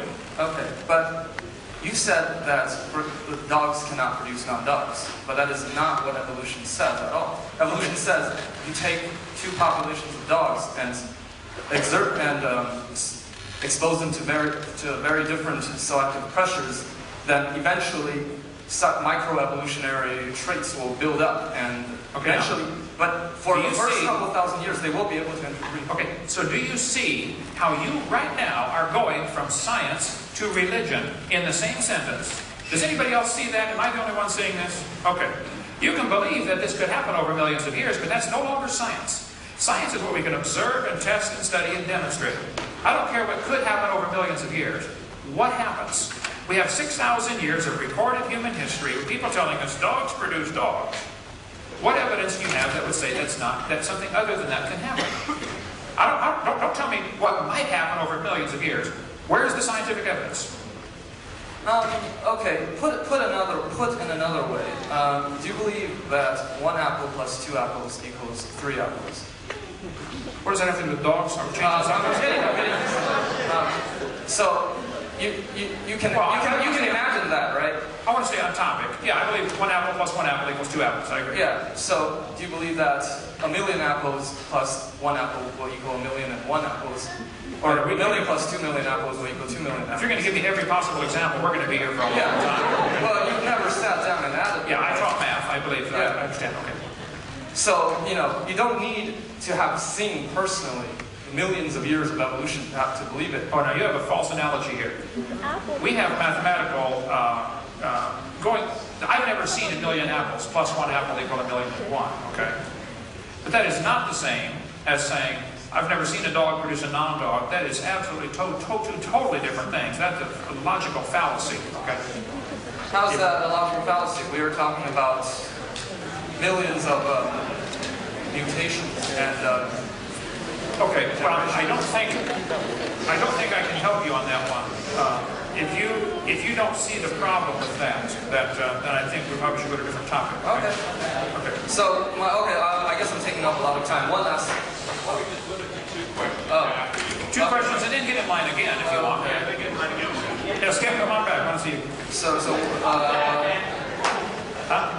Go ahead. Do you have another question about vestigial structures? Okay, yeah, so my last one. Are you aware that humans are not perfectly adapted to walking on 2 feet? That is the reason why so many people experience lower back pain. Wait, now. Let me see if I understand this. You're saying humans are not perfectly adapted to walking on 2 feet, and that's why we have lower back pain. And are you implying that is evidence we used to walk on 4s like an 8? Yes. Okay. Could it be there's our ancestors, we ourselves never did. Okay, there are an awful lot of people that do not experience lower back pain. There are cultures all over the world that don't have the lower back pain America does because maybe they have different dietary reasons or different exercise reasons, or maybe there's another reason for the lower back pain. If people have lower back pain, that would not be proof of an ape-like ancestor, and that would be the opposite of evolution. No, it would not be the opposite of Yes, evolution. it is. I would love to explain why it's not. Okay, where's an example of where we're gaining something new? We're gaining the ability to walk on 2 legs and thus have 2 appendages free to hold things. Who taught you that? And why did you believe it? I didn't teach you that. No. Come here more often. I gotta come here more often. That's just what I need. Okay. I'll come here as often as you can find somebody to debate me, brother. You can call me, I'll drop it off. You cite the imperfection of evolution as evidence against it, where in actuality it's evidence for it. Okay, first I would say I don't think the human back is poorly designed for walking upright. I think it's designed just fine. Now, I walk around just fine.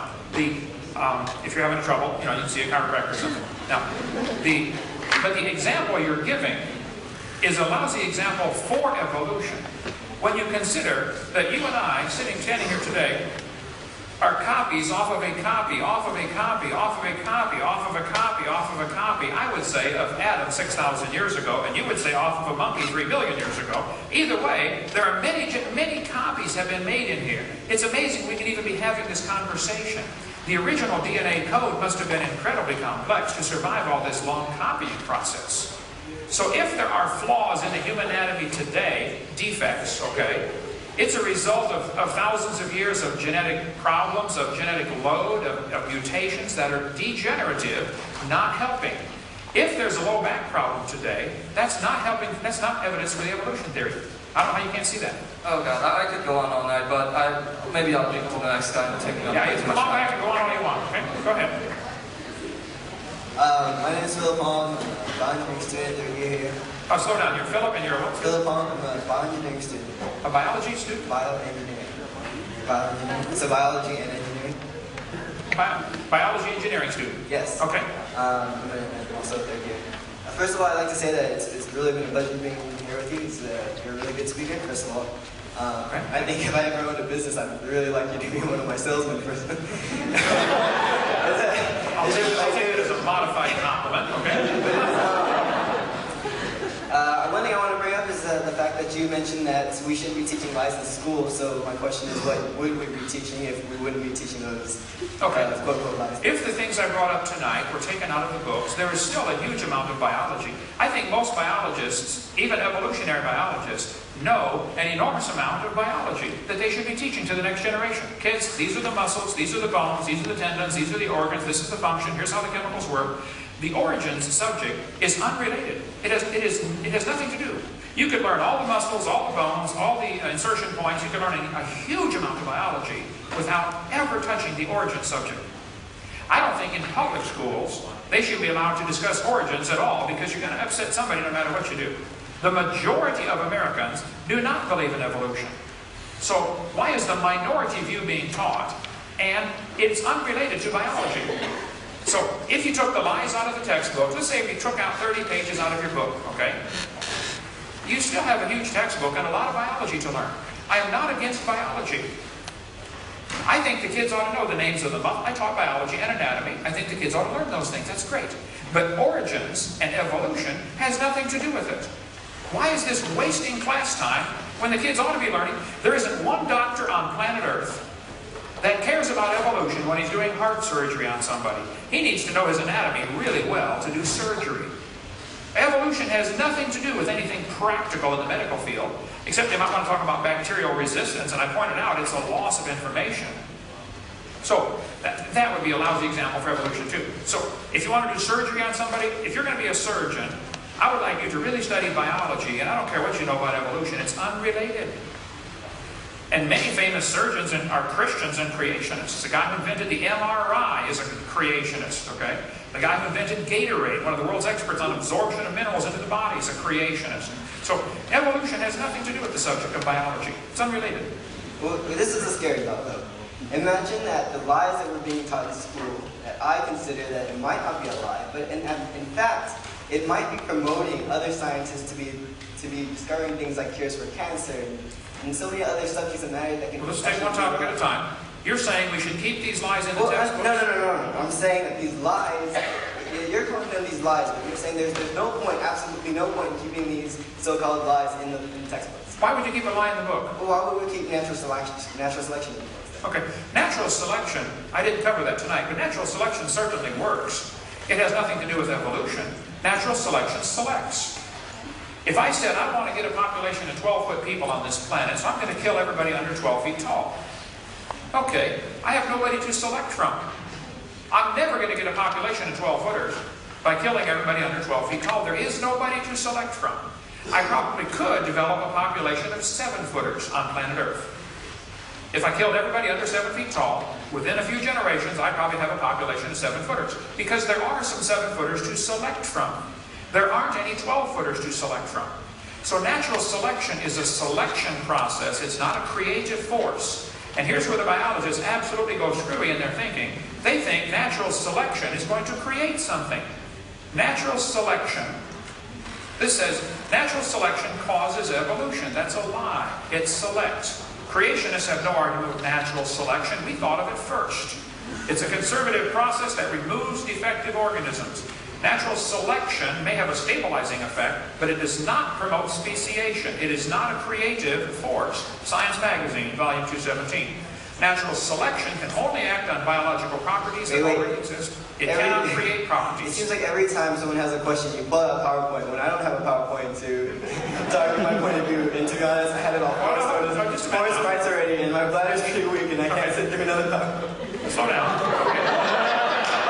Now, you are welcome to develop a PowerPoint presentation that supports evolution. And I'll come back. That would be fair.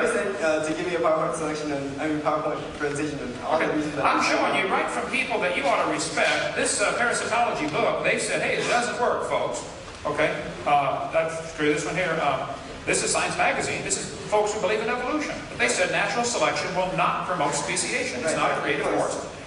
These aren't creationist resources. Okay.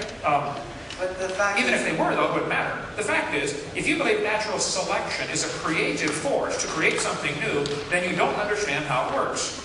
This textbook says natural selection can lead to evolution. That is simply a lie. Natural selection will keep the species strong. Here's how it works. If you worked in a factory that produced cars, and your job was to select the good ones to go through and select the bad ones and reject them, quality control. How long would it take your selection process to change the car to an airplane? really fast. It won't happen. See, the design engineers change it to an airplane, okay? The problem is, all the species seem to have a natural tendency to produce the same type of offspring. If there's varieties that are too far off, too far bizarre, and too strange, some mutation happens, they're likely to be selected against. Natural selection, something's going to kill them, okay? If they can't run as fast or can't fly as fast or whatever, they're going to have some predator wipe them out. Okay, I agree. That's sad and tragic, but it happens. But natural selection is simply a stabilizing force. It's not a creative force. So, I agree with natural selection, but it doesn't help your theory at all. Well, my theory is basically that you're saying that lies shouldn't be in books, and I'm considering these lies as being observations that are written in books, and that everyone has the right to not read these textbooks if they don't want to. Well, wait, no, slow down. No, one time. You're saying there are lies in the books, and everyone has a right to not read those books if they don't want to. Does everyone have the right to not pay for those books if they don't want to? Yeah, I think so. You think so? I think so. Good. Yeah, you're on my side then. Thank you, sir. That's all I want. Don't teach lies in the books. But we're not teaching lies in books. We're teaching observations in books. They're not teaching lies. Observations lead to creativity. Creativity leads to new science, and new sciences leads to truth. And the fact is, even if you say that, that all these lies are in the books, right? These lies that we can't teach our kids. What are we supposed to substitute it for? Creationalism? No. But you're not saying it. You're right. What you're exactly going to say One right thing now at a time. is Slow down. Look, you guys. the burden of proof is not on creationism. It's on us. But if we took the lies out of the textbooks, there would still be a lot of good biology. There would be a whole shitload of good biology. Okay. I'm sorry. I'm not against biology. I'm against teaching lies. It's not true that the embryo has gill slits. That was proven wrong 128 years ago. So what are you going to replace with those lies? What are you saying replace it with the rest of the things? No. I don't have to find a replacement for it. It's a lie, take it out. It shortens the book by 3 pages. Okay.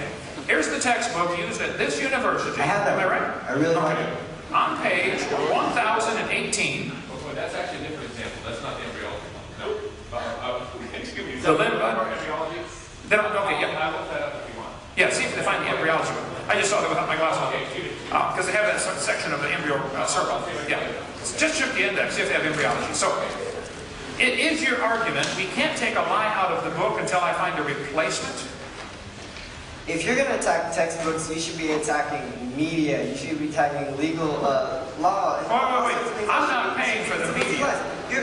I'm not paying for the media. I'm paying for this crazy idea. Your kids watch the media, they listen to lies, and they go out and spend their money because of the media. Okay, I'm not paying for the media. Okay. Directly, you're not paying for the media. If the media ever Did becomes... you buy PowerPoint? Did you purchase PowerPoint? Well, listen now. If the media ever becomes tax-funded, then we'll have the same argument. You mean if you're not paying out of your own pocket for your own purpose? You mean you're paying it? I don't take the newspaper. I don't want to pay for the propaganda, so I don't take it. Okay, somebody else wants to do this. This entire presentation that you provided was based on economics. You're missing the whole point. If we took the 20 lies out of the textbooks, that doesn't hurt anybody. It actually improves the teaching of biology. Are you sure? Take lies out of the books. Let me ask you this. Take observations out of the books and what happens. Everyone knows everything about skeleton muscles and your digestive system. I can read that over and over and over again, but that's not gonna make me want to be more intuitive and be more creative. And if I read something about vestigial organs and I'll be actually curious about it, because there isn't enough facts on vestigial organs. Because there are not enough facts doesn't mean it is a lie. Wait. So I'm gonna go ahead and study more about vestigial organs because the fact is I'm a scientist and I'm interested. But if you take out these so-called lies, you're limiting people. You're limiting education. That's basically what you're doing. Okay. Listen to what you said. If we take lies out of the textbooks, we're limiting education. Okay. Now you need help, okay? And I'm here to help you. And the help that I'm going to get is that if you go into that door and go to the restroom, that's what's going to happen. Now, you can walk from the scene. I'll knock my projector off of it. Taking lies out of the textbooks is common sense. If you had a book, if you were teaching math and found a book that said 2 + 2 is 5, would you want that to be corrected? Of course. Is taking that out of the textbook, stopping education? No, it's helping education. I want you to teach evolution if you use facts to back it up. I just don't want you to use lies to back it up, that's all. Go ahead. I would like to refer to fossils. I'm Timothy Underwood. I am a history major, and I am not a scientist. My knowledge of the question of evolution extends very little beyond general popularizations that you will find within the field. I would like to ask, you argue that all of the evidence for evolution that is put forth are lies. No. I did not say all of the evidence for evolution is lies, okay? And the things I pointed out are lies. Those are you did say. Okay. All of the evidence that I'm aware of that is typically used to support the evolution theory has been proven wrong.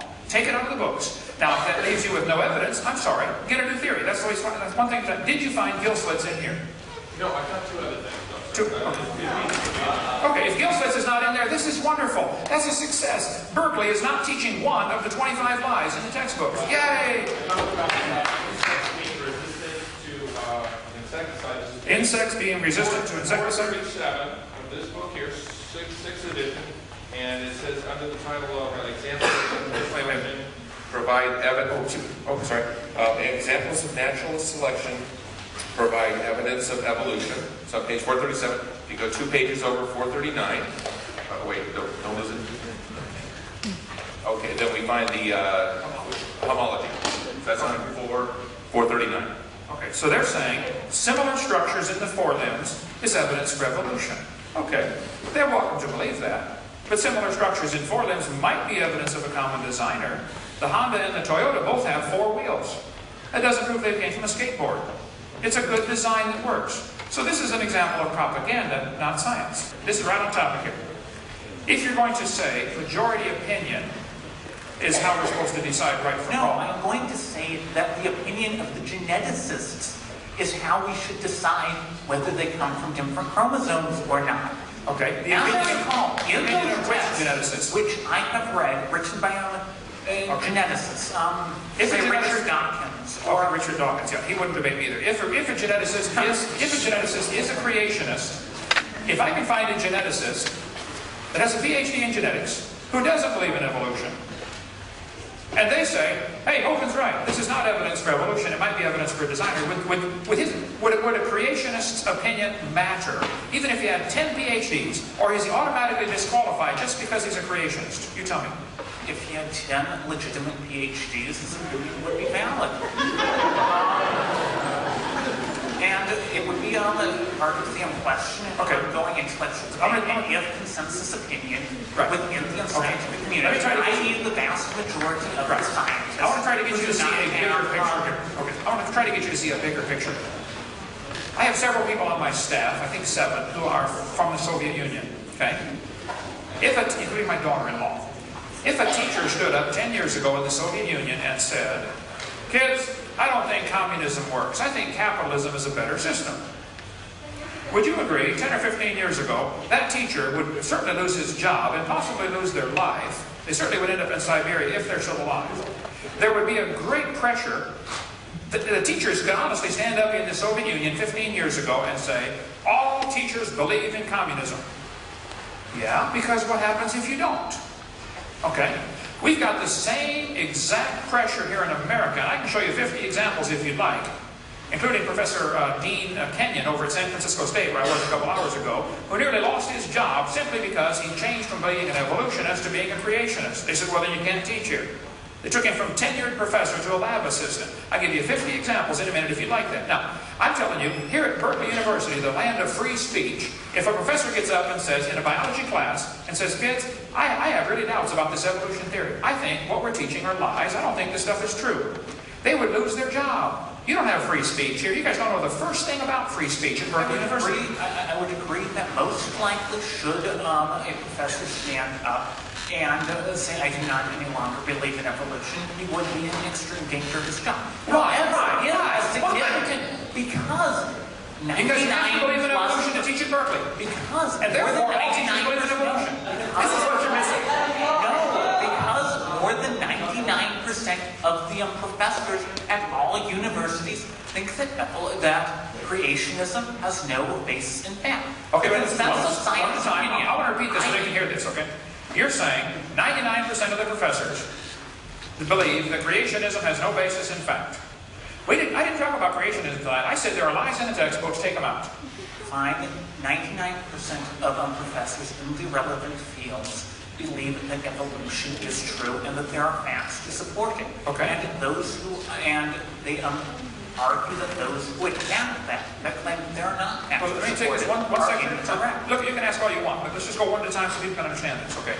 I don't think you're correct that 99% of the professors believe in evolution. Washington Times did a survey, May 31st, it's in the Washington Times, 1998, the last one I'm aware of, 6 years ago, that said 55% of the natural scientists in the United States believe in Darwinian evolution.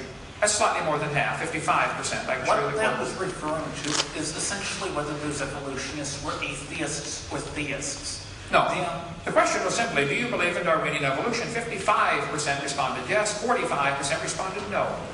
So, it's not correct to say that 90%. What was the definition within the context of the question of Darwinian evolution? My point is, it wouldn't matter if everybody believed in evolution. Again, it's a belief. Everyone does believe in evolution. Not necessarily on the specific Wait. So what did you just say? definition. What did you just say? Everyone does believe in evolution? Practically all scientists do believe in the relevant field. Let me ask you a question then. Is it possible for a scientist to not believe in evolution? Or by definition, are they automatically disqualified from being a scientist because they believe in creation? Would that the guy who invented the MRI, would you consider him a scientist? He believes in creation. Yes, he's not in a relevant field. Not in a relevant field. Okay. What you're arguing here is an argument from majority opinion, and you better take a debate class, son. This won't hold up at all. I'm not arguing from majority opinion. Yes, you are. I'm arguing from the universal opinion among the experts. Okay. Was there a universal opinion among the experts in the Soviet Union that communism is good 15 years ago? Was that a universal opinion? There probably wasn't from things that I've heard, and that is irrelevant to the question. It's very relevant to the question. You have the same academic denial of freedom here at Berkeley University. You are right that it is relevant to the question. It's very relevant. Just because there's academic suppression of a particular view at a particular time in history has nothing to do with truth. The truth is, the evolution theory is only supported by these lies I shared. Now, take the lies out of the books and tell me what evidence do you have to support your theory. I want to see it. Okay, well, let me try to do that. The essential basis, I believe, for much of what led toward evolutionary theory was the idea that species change over time. We find that because of the sequencing of the fossil record. Wait. No, it's one topic at a time. You're saying the evidence for evolution comes from the sequence in the fossil record. Would you entertain the thought that there is no fossil record, there are simply a bunch of bones in the dirt, and we are putting our interpretation on them? And if you find an animal buried lower than another animal, it may be a result of hydrologic sorting, it may be pure coincidence, it is not true. Wait. In a court of law, hydrological sorting would not apply. Your evidence would not fly as evidence. Correct. So, would it be possible? Sorting as an explanation for the sequence of the fossil record would not apply. I'm saying because it does not fit with it doesn't fit the evolutionary theory. No, because it does not fit with water dynamics.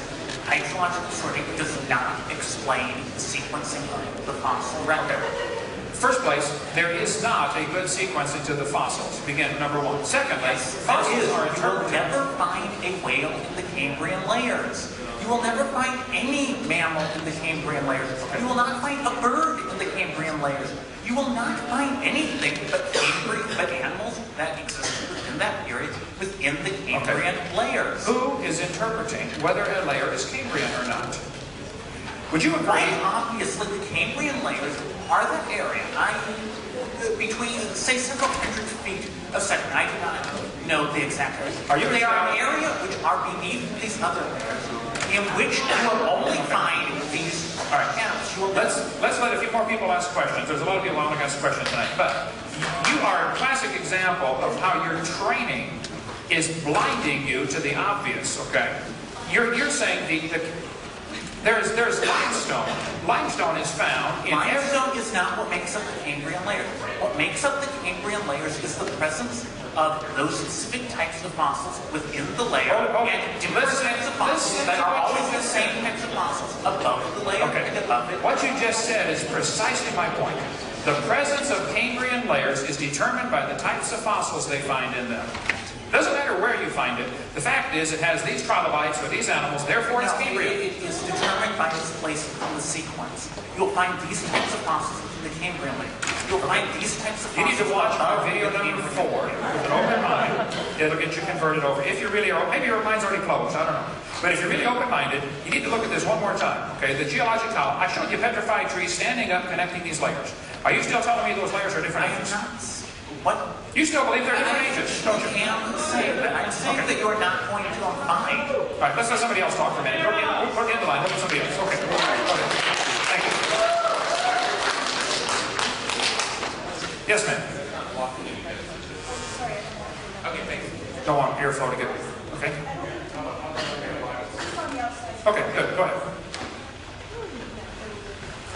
Hi, Dr. Hovind. Hi. I forgot your name now. What is it? My name is Michelle Markstein, and I'm a postdoctoral fellow here in the Integrative Biology Department. I have a PhD in genetics. Okay. And but before we start talking about biology, I first have a question for you. Sure. Okay. So you showed us very beautiful, polished slides, basically giving us evidence that scientists are liars. Wait. No, you don't misconstrue my position. Did you not give us evidence that scientists are liars? Don't misconstrue my position. And say that several times? I said, this is a lie. This should not be taught in the textbooks. Yes, Now, if you are teaching this right, as part of your evidence, right, then you are a liar. Okay, so if you are not teaching that, then you're fine. scientists who are pushing this theory are in essence liars. Not scientists who are pushing evolution are liars. Scientists who are teaching these lies are liars. Okay, but Let's get it straight. okay. Just because So somebody that believes in Berkeley it. professors who are teaching this They're teaching are liars. Berkeley Are professors who are teaching teaching. evolution. No, there you go again. You're misunderstanding. Okay. I did not say. Misunderstand. Your slides No, were beautiful. I listen. missed the point. Let's just get them going on this here. Okay. I did not say a professor who teaches evolution is a liar. A professor who teaches the gill slits on the embryo exist is a liar. I will say that. A professor who teaches the whale has a vestigial pelvis is either ignorant or a liar. Right. How many heard me say that tonight? A whole bunch of times. Okay. Yes, me so too. You heard something? I believe that scientists You're are trying. liars. We're pushing a theory that even a 5-year-old could see is wrong. Is that not what your point was throughout tonight's talk? My point was that a 5-year-old can tell you a dog and a wolf are the same kind of animal. And a dog and a banana are not. Okay. Now, do you believe dogs are related to bananas? Ultimately, yes. Ultimately, yes. Okay. Do you believe dogs and bananas and humans ultimately came from a rock 4.6 billion years ago? Okay. Do you believe, just yes or no, do you believe that? Okay, I don't think it's correct to say yes or no. I want to point out to people here who are not familiar with his type of argument, okay? I'll show you right from your textbook. No. Let's not go to the textbook. Let's just have a talk, you and me. Why don't you Build do our point. Come on. Be brave. I challenge you. I challenge you to just have a conversation. No PowerPoint! No PowerPoint! Oh, I'm glad. I want to show everybody the folly of believing that a dog and a banana have a common ancestor. Let me tell you about what I study. Okay, tell me. But first I want you to still answer my question, then we can talk about some evidence for evolution, okay, based on what I actually study, which, just as a little teaser, are commonalities between fruit flies, those things that you say we mutate and have, make them have curly wings. Right. Okay, I find those flies very useful, actually. And I see commonalities between fruit flies and guess what? Human beings. Wait. And I'll tell you about that in a bit. You're saying, as a postdoctoral fellow. There you go. But you don't need to say doctor in front of my name. Okay. I'm pretty secure about it. Okay, that's fine. I don't care about the doctor either. You're saying that there are similarities between fruit flies and humans, and this proves. No, I'm not saying it proves evolution at all. There's a misconception. So I am not an evolutionary biologist. I am not qualified to debate you on most of the issues you put up there. One thing that you guys may not know, okay, is that evolutionary biology is basically the fabric of biological sciences. So many of us, while we're not studying, we're not experts in geology or asking ourselves how animals evolved, we use the relatedness between animals to make discoveries. And in my case, for example, I study something called innate immunity. And it's a very ancient type of immune system, and it actually exists in animals such as fruit flies and in animals such as us. And what I have found in looking at the genome of these animals is that there's a conserved, what we call a regulatory signature. I've been able to find this in the fruit fly, and now I'm going to use this information to probe the human genome to look for immunity genes and to understand how that works. And you know why? To help human health. That's wonderful. Why. I'm proud of you. Now listen carefully.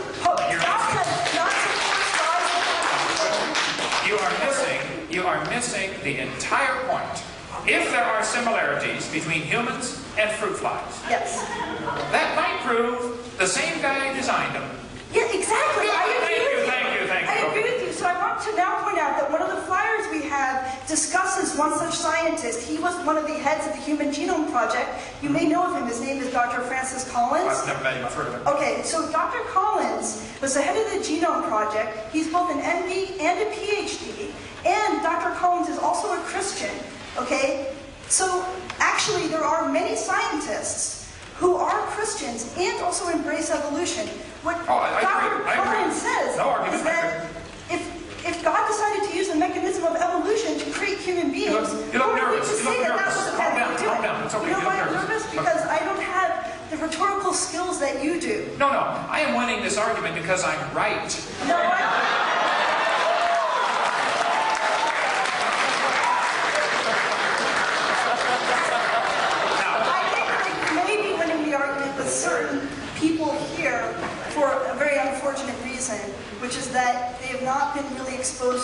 the truths of evolutionary biology. Okay. And I think that the way to Let be me- exposed to those truths is to actually take a course in it, which you can do here at Oh, no, UCB, wait, and I encourage you to do it. calm down, calm down. Next question. But let me translate that for you folks in case you didn't catch what she just said. Okay. What she just implied was, if you don't believe in evolution, you're dumb. You haven't studied this enough to know the truth. How many caught that? How many caught that tonight? Okay. Repeat your last statement then. Listen carefully. Listen carefully. Repeat your last statement. Okay, You said, I can't, you but said, you have it on your tape? you got it on tape. You said, I'm winning the argument with some people here tonight. You did, that's right. I'm winning the argument with some people here tonight because they have had the unfortunate position I or think something. it was unfair to say you were winning the argument here tonight, and actually you said you were winning the argument with me. So I'd like to ask, who thinks that I'm winning the argument? Well, okay. Now, who thinks she is losing the argument? It's irrelevant. I'm not here to. Thank you very much for your time. Thank you, man. But you. And if you do have a heart attack, I do know CPR. I'll be glad to help you. Go ahead. All right. My name is Neil. I'm from SS State. I'm an international relations major. International relations, Neil? Yes. Okay. Yes, Neil. Go ahead. So in the first part of your presentation, you talked a lot about the lies that are in the textbooks. Correct. And Also, my presentation tonight was simply, these are lies in the textbooks, take them out. Right. okay. And so you're constraining the argument mostly to talking about those lies and Well, whether they should be since out of the text. I am paying for these lies to be taught, and I Right. think most people resent lies being taught at taxpayer expense. That's the whole point tonight. Okay. Now, in your presentation, later, you talked about the vestigial organs in whales, and... There are no vestigial organs in whales. Right. Some people are teaching there are. Is that book teaching there are vestigial whale pelvis? Look up whale pelvis. Just look up vestigial. All right, so I'm going to complete the question that I'm going to ask, Okay. and then you're going to respond to it. Well, if it's a real long question, I want to do it in pieces, because I'll forget, okay? I'm on Florida time. I should be in bed 2 hours ago. Go ahead. All right. So, after you said that, besides if they lost their legs, that's the opposite of evolution. If the whale has a vestigial pelvis, and that is supposed to be evidence of it losing legs, that is not an helpful example for evolution. That would still be counterproductive. Now, so you're defining evolution then as what? As Well, the evolutionists would say we started from a single-celled organism which has no legs and slowly developed legs. Somewhere along the line, legs have to develop. right, but evolution is a process of moving from less adapted organisms to more adapted organisms. Is that your definition of evolution? That is the definition of evolution. Okay, moving from less adapted to more adapted. Organisms, yes. Organisms, okay, that's your definition. Go ahead. Right. So a whale that would be on land and becomes an aquatic mammal and then loses its legs, would you say that's a more adapted or less adapted animal to the aquatic environment? A whale that moves on land or moves off land and loses its legs, No, I would say... an organism, okay. An organism. All right. Okay. So let's say sea lions right now. Sea lions, we're back. Okay. Well, what happened to the whales? They went in the This is water. irrelevant. Okay. I'm using an example here of an organism that moves into the water. An organism moves into the water, like a sea lion. Right. And loses its legs and Loses its legs? gains in replacement for flippers. Okay. An organism, I would say that an example of an organism that moves into the water and loses its legs and replaces them with flippers is an example of a fairy tale, not an example of something we observe. You can believe that if you want, but there's no evidence. All right. But that's not the question that I'm addressing. Okay. Because you're saying if that happened, that's the opposite of evolution. Yeah. And evolution having an opposite is a profound misunderstanding of the evolutionary theory. And you put it in your PowerPoint presentation, and it's a lie. No, listen. The example I gave was, the textbook says the whale has a vestigial pelvis, and the definition of vestigial is it doesn't need it anymore. But then you said, besides, if they lost their legs, that is the opposite of evolution. That's correct. That is Now, losing something. either you're ignorant of evolutionary theory, or you're telling a lie.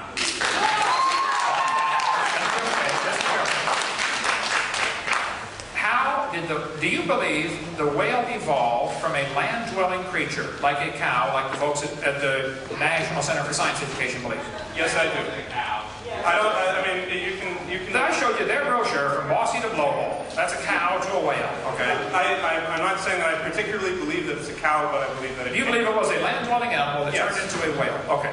Do you realize that whales have their nose on the top of their head? Yes. Okay, and most animals on land have their nose on the front of their head. And there is in fact a fossil record that shows the movement of the blowhole from the nose to the top of the head. If somebody taught you that, and you paid to get taught that, they stole your money from you, son. Okay? The whale. Okay. I couldn't find the whale under vestigial organs, but I did find on page 439 about the snake that it had quote-unquote hind legs, or remnants of hind legs, vestigial organs. It's a very brief paragraph. So, It is the same example, though, of losing instead of gaining. And if you think the whale came from a land-based animal and went back into the water, okay, that's what you think, right? And lost whatever, and gained whatever needed, and lost whatever needed. Because there's a lot of differences between most land-based mammals and a whale. A lot of differences, okay? I am not aware of any land-based mammals that have the same type of feeding system for their young that whales do, where they actually squirt the milk in. Most land-based animals have to suck on the milk. The whale actually squirts it into the baby's mouth. That's what we would call an adaptation. That's an adaptation. No, I would say that was designed, okay? Now, if you want to believe it's an adaptation, you can believe that, but you just left science and went to religion. And this is what you're not seeing, okay? Here we go. Right. So, Bossy the Blowhole. Folks, and maybe I'm not getting this, but were they teaching at one time that the cow evolved to the whale? Am I getting? How many are saying that? No. How many are saying that? Oh, nobody's saying that. Okay, maybe I'm getting something wrong here. Now, let's see. Hey, I'm willing to correct. Honestly, I really am. Okay, if I'm wrong, let's see. Whale's pelvis.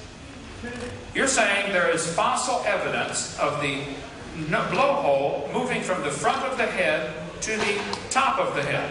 From the nose, yeah. From the nose? Do you think there is fossil evidence for a whale? Are you referring to Ambulocetus? I don't have specific names on international relations. I think you have been crippled by your education, and it's a shame you had to pay for that. It's worse that I had to help pay for that. Now, if you want to believe that, that's perfectly fine, okay? But that's not science, son. You've been sold a religion. I've seen a line of fossils. You have seen a line of fossils? Where they have the nose closer to the front and moving towards the top of the head of skulls of whales. You have seen this a line of PowerPoint fossils? presentation refute that. well, yes. Was it fossils or was it drawings? No, they were fossils. It was a video program. They showed the skulls on the table. Oh, a video program. Now, I can show you, I've got a video clip here showing a tricycle turning into a tiger. It's amazing what you can do with these different video programs. You know? What does this have to do with... That's my point. What is your fossils? What is your... I'm saying there's a fossil... I'm saying... Well, first of all, my main point is that you have a misunderstanding of what evolution is if you think that you can have the opposite of it. Now, I don't want to lose that point. Okay. Because we got to keep... I understand. I understand your point. So you're saying the fact that it's losing its legs and turning into a whale is not really... That's still an example for evolution. Yeah. Okay, go ahead. You can't go backwards. You can't go backwards? You can't go backwards, because there's no backwards. There's no backwards for evolution. Right. Okay. There's no forward. There's no forward, there's no backward. Just everything stays the same. It's changed. You're a creationist, man. Everything stays the same. I say things change towards more adapted from less adapted. Okay, now, if you want to believe that, that's fine. But I pointed out, no fossils would count as evidence in a court of law. Because what does the court of law have to do with science? Well, because you keep bringing it up. Okay, something that would hold up in a court of law as real evidence, something that ought to be considered. You got a professor here at this university, Philip Johnson, that wrote 3 books saying if you put Darwin on trial, it wouldn't pass, okay? That's a court of law. It has nothing to do with scientific inquiry. It has to do with juror selection and lawyers and law. No, I'm saying the evidence wouldn't stand actual real scrutiny. Anybody could come up and say, Your Honor, he found some bones in the dirt. He doesn't know they had any kids. You're right. Dismissed. Next evidence. No fossils count. You're saying that no fossils count I'm because... saying, if you find some fossils like this, and you want to say that is evidence that a whale came from a cow or an animal on land or a bear, whatever you want, okay? I'm saying, Your Honor, he can't prove those bones right there had any children. Could you prove some bones you found in the dirt had any offspring, let alone different offspring? And why would you think... No, but I could prove that they had parents. Oh yeah, I could agree with that. Now, Right. see, he's missing the point. But now, if you find many fossils in the dirt, If you find in fact, if you find millions of fossils in the dirt, that's proof of a flood. now that's millions. That's millions of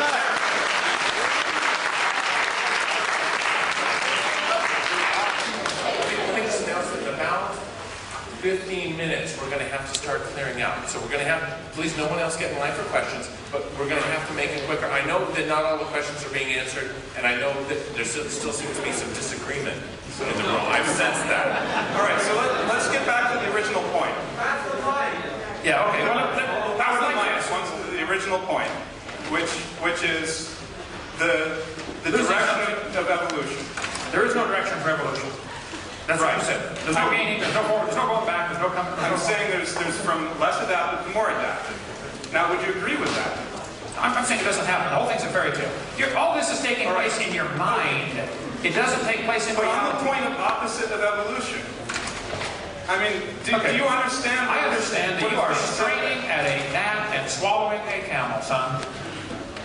You want to have people come up here and refute you, correct? Yeah, so far I'd like to say All right, so I'm refuting this one point. There's one point that the whale losing its legs is still an example for evolution. Okay, if you believe that, that's fine. I disagree. Go ahead. Yes, next one. Have to hurry here. We've got a few minutes. First of all, everybody seems really angry. No, I'm not angry. I'm having fun. I could do this every day. I really could. I love this. See, I have the PowerPoint. Go ahead. Okay, I understand your point about not wanting to pay your money for what you call lives. Although, I think the big question that I've had sort of since I walked in here is, are you assuming that these textbook publishers know that what they're saying is not true? Okay. It doesn't matter. It doesn't matter. Basically, who benefits? I mean, I'm not trying to attack. Who benefits from these lies in the textbooks? Who benefits from this? And why is everyone arguing so vehemently? Okay. I don't know as far as benefits or not benefits, why they're kept in the textbooks. I'm going to say probably the authors of the textbooks honestly think they're teaching the truth. The publishers of the textbooks honestly think they're teaching the truth. The teachers in the school who are teaching this honestly think they're teaching the truth. I am pointing out, this has been proven wrong. Real science would clear this stuff up. They wouldn't allow lies to continue in the textbooks. The problem is, if you remove these lies that I mentioned, there's nothing left to support the evolution theory, and that raises red flags. Because along with creation, which is the only other alternative to evolution, there comes a whole lot of baggage, like a creator, and rules, like thou shalt not commit adultery. That's what they're really running from. So, all I said was we should not allow lies to be taught in the textbooks in tax-funded schools. If somebody wants to start a private school and teach lies all they want, go for it, man. I don't care what you teach. You can teach your kids in a private school that if you blow yourself up and kill 10 Israelis, you get to go to heaven and have 72 virgin wives. Okay, you can teach it, but I don't want to pay for that. Go ahead. Well, that is taught in a number of schools. That is taught in our schools? No, not in this country, generally. I guess then the biggest question that's brought up after that is, if all of those lies, or at least untruths. Okay. If these untruths were taken out of the book? So all of these untruths were taken out of the books from what you know, and I guess for many of the people who have questions and might know more about this subject than me, if all of these untruths that you brought up were taken out, would there then be any basis for believing that there was an original idea of this descent from original creatures to base like evolutionary molecular biology on? Or even better, if you took all those things out, what would you have? you would have a good textbook with lots of biological science. There's a lot of good biology that ought to be taught. Evolution's unrelated to the subject. Okay? I'm in favor of biology. I taught it 15 years. I like biology. Go ahead. Hi, my name is Tom, and I study neurobiology here, but I don't think that's relevant to this subject. Okay. I'm a Christian. I believe in Christ. I also believe in evolution. We can fix that. Hang in there, Tom. We can fix that. I mean, obviously that's my belief, but that's your what? That's my belief. Your what? Belief. Belief? Yes. Good. Thank you, Tom. Thank you. Go ahead. I don't disagree that evolution can be a theory and can be a religion.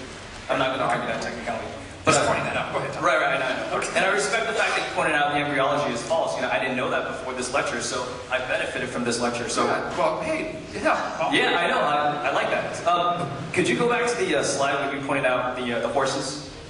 The horse evolution? Yeah, or variation in species, I guess. Variations? Oh, okay.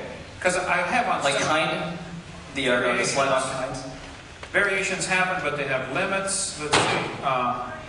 I mentioned about there's a variety of horses. Right. This one? Right. So, are you saying that those are the same kind? I think a 5-year-old could tell you a zebra and a horse are the same kind of animal. They're still interfertile. Zebras and horses can still breed. Okay. So, not the same kind, not the same species. Right. So, suppose I put a human being at where the camellia is, and a chimpanzee where the burro is, and then if I put a gorilla where the zebra is, would you say kids, 5-year-old kids would say they're very similar, they're the same kind? Well, there may be some 5-year-olds who would believe that. Right. But that can happen, right? Well, are they interfertile? No, I don't think they are. Then they're not the same kind. These two are interfertile. They're the same kind. Okay, so what about a horse and a donkey? Wait, I showed you quite a few examples where the horses, zebras, and asses can all be crossbred. There's a website dealing with that. Right, but their offsprings are not fertile. Doesn't matter. They can produce an offspring. Okay. The human and ape cannot even produce the first generation, let alone a sterile generation. Okay, but you're saying What? Now, maybe somebody here has tried it. I don't know. I wouldn't surprise me. But go ahead. Oh, come on now. Don't go there. Don't go there. Come on now. Okay. What I'm saying is, I mean, the way you place different animals, different species, in a category that show that they're the same kind, the same can be done for hominids, for primates. Well, first of all, the differences between apes and humans, I think, are pretty profound. There are millions of differences. Like 2% of DNA differences? Well, it's actually 5% difference. Okay, 5% differences. Okay. Would you say two things that are 95% in common are very similar? I'd say they have the same designer. Yeah, the same kind of... No, not ancestors? No. Okay. It wouldn't prove the same ancestor. It could prove a lot of things. Actually, the similarity between a Honda Prelude and a Honda Accord are pretty striking. Yes, they're from the same maker, Honda. You got the point. You got the point. I do get the point. I believe in Christ. I believe He created certain things, but do you believe it's possible that... evolution. Wait. You believe it's possible that humans and apes have similarities because they simply have a common designer? Is that a possibility? That they're not even related, they're just the same guy designed them all? That can be a possibility, yes. Okay, is that something that ought to be taught in schools, maybe? If it's a theory... Oh, no, it involves creation. No, it can't be. It should be taught if it's labeled as a theory. Okay. I'm not saying that creation shouldn't be taught because, I mean, theory of evolution is a theory. It's taught in schools. Would you agree that it's not taught in the schools? I do agree it's not taught in schools, and I think tax dollars from Christians should not, if they don't want, be funded in public schools that teach a theory that they object. I agree with you. So tax dollars should not go to teach evolution in public schools. They should teach it in private schools. Unless the people that pay the taxes agree that they should. But let's go back to the subject. Wait. How many of you pay taxes for the schools in this state, and you do not believe evolution should be taught, but you're paying for it anyway? How many of you resent that? Okay. So now I really want to hear Skip's question. We've only got a few minutes left. Let me just point out one thing. Okay.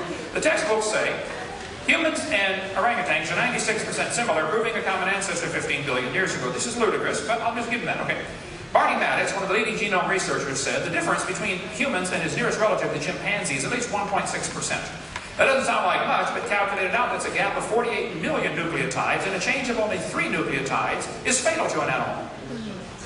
If this is a guy saying you change 3 things, you're probably going to die, and there's 48 million differences, That's when they thought it was 1.6% difference. Now they know it's actually 95% similar, which is 5% difference. So it's much worse than they think, and even still, they're missing the whole point. Similarities don't prove any ancestry. It might prove the common designer. So I guess horses and, okay, burros aren't, they're not the same type. They're not the same kind. Girls are not the same. No. That's not what I said. Zebras and stuff. The horses, basically. Horses and zebras are the same kind. Okay. But humans are not. Humans are not the same as horses. No. To me, there's an inconsistency, but that's my opinion. I'm going to yield my time. Okay, thank you, sir. Thanks a lot. Just before I start, I make a quick comment. I disagree with you when you say the burden of proof is on the evolutionists. Because at this university and all over the UC system and universities all over the country, scientists, grad students, some of them are probably here, are applying evolutionary principles and publishing their work in scientific papers. That's how the method works. I know of no scientific papers that have come out of Dinosaur Adventureland that have appeared in Nature or Science or Cell or any of the other major publications.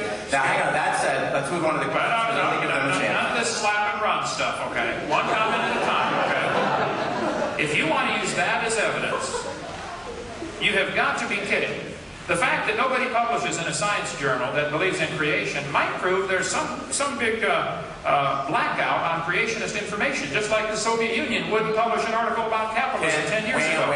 Go do some science and then bring it to them and convince them that you have something. Because every major revolution in science has taken a long time. You know, some guy doesn't just pop up with a new idea and they say, hey, that's great. Alfred Wegener, who discovered plate tectonics, died before his theory was accepted by geology. If you want to go there, let's move on. We don't have time for that tonight, but we can go there. Let's move on to my question. Watch my video number 7. I've seen all your videos over and over again. Yeah, you're going to get you converted. I really am. You may. I may get you converted. It's a crazy world. Now, on to my question. Earlier, you made a statement, something about that evolution plays no role in the medical field. I want to make sure I get that exactly right.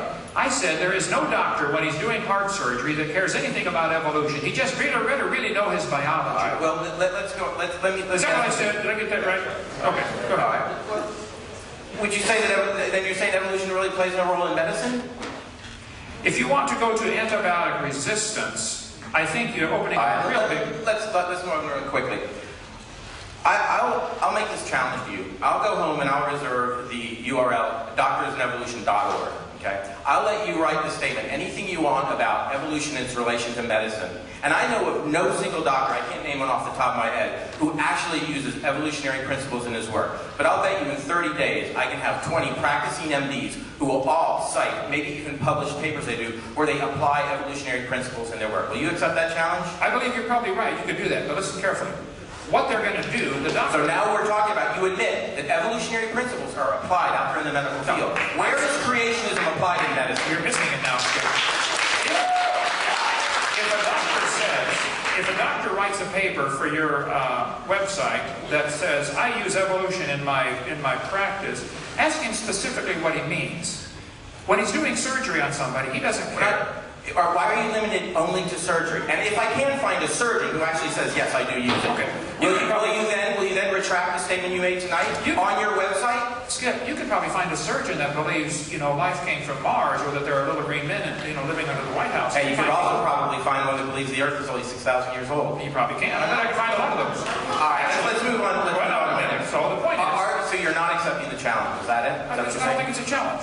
Okay, if you want to do a website and see how many doctors believe in evolution and how many doctors believe in creation, I think you'll be surprised. There'll be many thousands. We won't get anywhere with that. I do want to give the other person an answer. Hey, let me ask you this. Would you agree there might be many doctors who would say, hey, I'm a practicing physician and I think evolution's a dumb theory. Oh, absolutely. And you can also... What's the point? What's the point? The point is that you made an insinuation that evolution doesn't play any role in medicine. No, you're making the insinuation that because a few doctors believe in evolution, therefore evolution is part of science. That's not... If I find you 20 practicing medical people who apply it in their work, will you admit that evolutionary principles are valuable to modern science?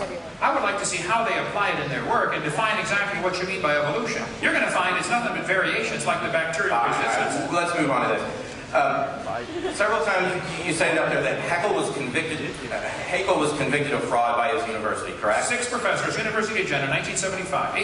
Okay. If I can produce scholarly work to disprove that, will you quit making that claim? I would like to to say that correctly. I've seen several sources that say that's correct. Maybe 1874. Is that what you're saying instead of 75? Did I get the No, it's actually documented all throughout the historical record. If I can produce enough work and we can post this on a common website, will you quit making the claim? I'm not defending anything. I will make anybody that corrects me. If they can show something that I'm making that's inaccurate, I will correct it. Will you correct it? Do you teach that the vestigial organs is evidence for evolution, or the whale has a vestigial pelvis? Does your website teach that some of these evidences I gave tonight is lies? Are you going to correct that website? No, because it's the consensus of the scientific community. And as far as I know, your creationist movement hasn't produced any valid science and published it to back up the claims that you made. It doesn't matter what we produce. You're saying... Yes, it does. And the burden is on you. This university does great research and publishes in the scientific journals. That's proof, all right. That's the big boys, Kenneth. That's the big boys. All right, I'll finish. Yeah, boy, if you publish in a journal, that's proof. Go check the Soviet Union and see how that logic works out. Okay? Hi, my name is Laura Golzer. I'm an attorney. I'm not a scientist, but some of my best friends are scientists. So I just want to make one small, quick point. Okay. Be gentle with me. I'm a little nervous. I believe I heard you say earlier that things that you can't observe directly, like sea lions losing their limbs as they move into the water, over time, those kinds of things are fairy tales. Is that correct? Well, no, he said, if a sea lion keeps going back to the water, which they do, that's going to prove that they, are losing legs and gaining fins. That's proof that sea lions are designed to live in water like they do. They do pretty good in the water. How was it that you described that it was a fairy tale? Well, he was talking about how whales came from some kind of land-based animal and moved into the water and lost their legs.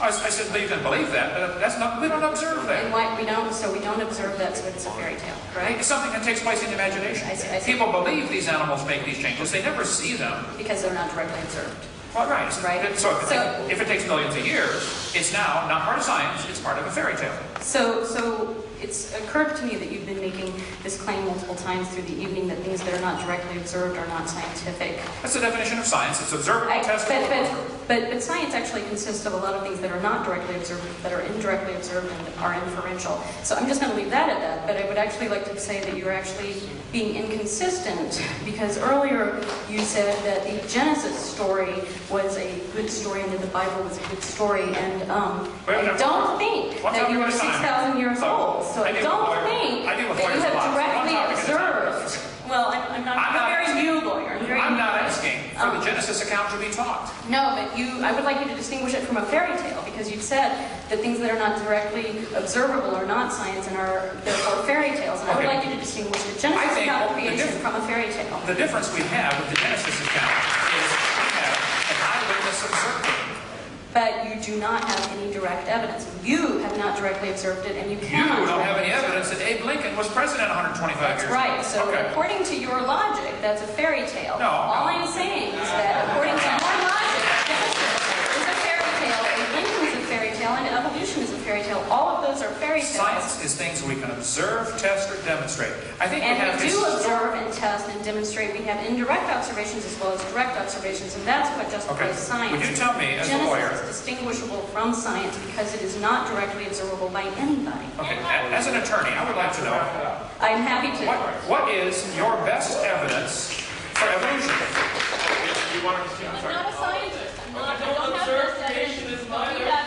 I'm not asking for creation to be taught. Why it's called religion?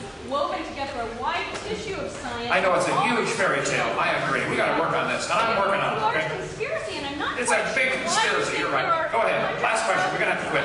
Oh, I got to get the next guy though. I mean, we got to be out of here in 6 minutes. Yeah. Well, there's enough of us we can hold the janitors out. Okay. Hurry. Go ahead. I'm Sarah, and so I just want to ask a question. Like you like to back it up. And I'm getting that your main concern, because I don't consider you necessarily a scientist or a theologian, you're an educator. You're also a parent who's concerned about children learning things in school that are lies. Right, I'm a scientist and an educator.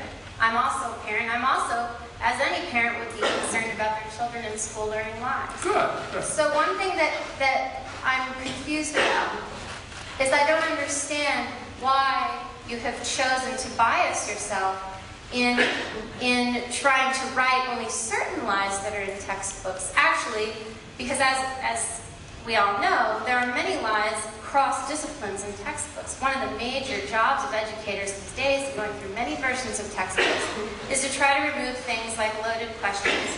And this is something that is not only in the biological sciences. This is a problem in all disciplines. I agree. Okay, so what I'm wondering is... Why am I biasing myself to this one? I taught science 15 years. This is my expertise. There's too many dragons to slay. I only got time to kill this one.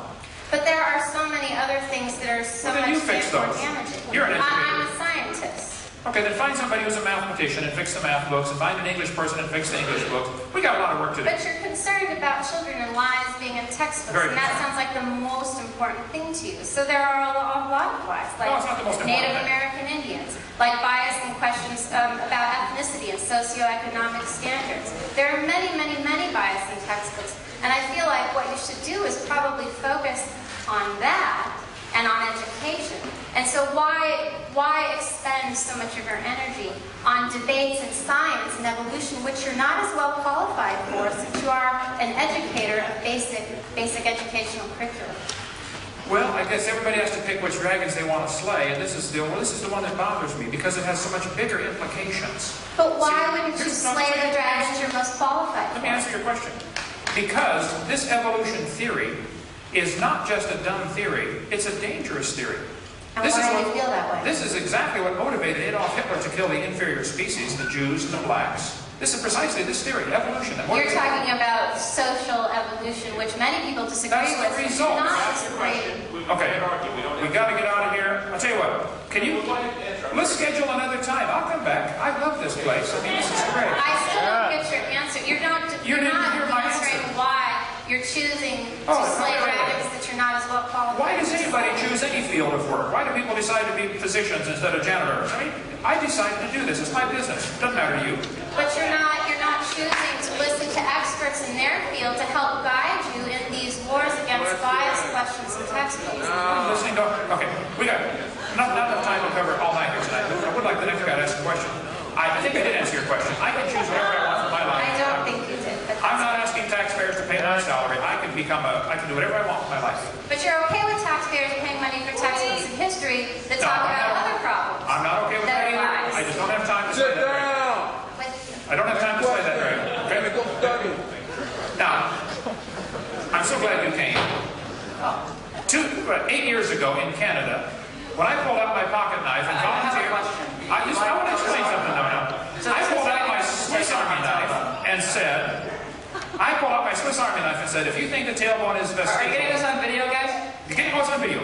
I'm just refreshing your memory, okay? I said, I will cut yours out if you'd like, if you think it's vestigial. You then wrote an article in your paper saying that I threatened you with a pocket knife. Is that right? Do you think it is an appropriate response to a scientific question to wave a pocket knife at somebody? Is that a reasonable response? Is it appropriate for you to lie and say I threatened you with my pocket knife? You were 75 feet away, son. I don't want your tailbone, okay? I want to ask a question that I can't. I just wanted that on the record. Go ahead. Now, let's hear your question. You want to make a speech or ask a question? I'm going to ask a couple of very simple questions. Okay. Earlier, I heard you say to my friend Laura that, look, you're not asking for the story of Genesis to be taught in schools. Correct. I personally, Kent Hovind, did not directly observe Genesis. It's my religion. Yeah, I believe God created the world in 6 days, 6,000 years ago. I believe that. That is a religion. Correct. I believe that's a religion. I call it a religion. And you're saying that, since creation and evolution are both religions, neither of them should be taught. Right. Not tax money. Right. You got it. Good. I understand what you're trying to say. Now,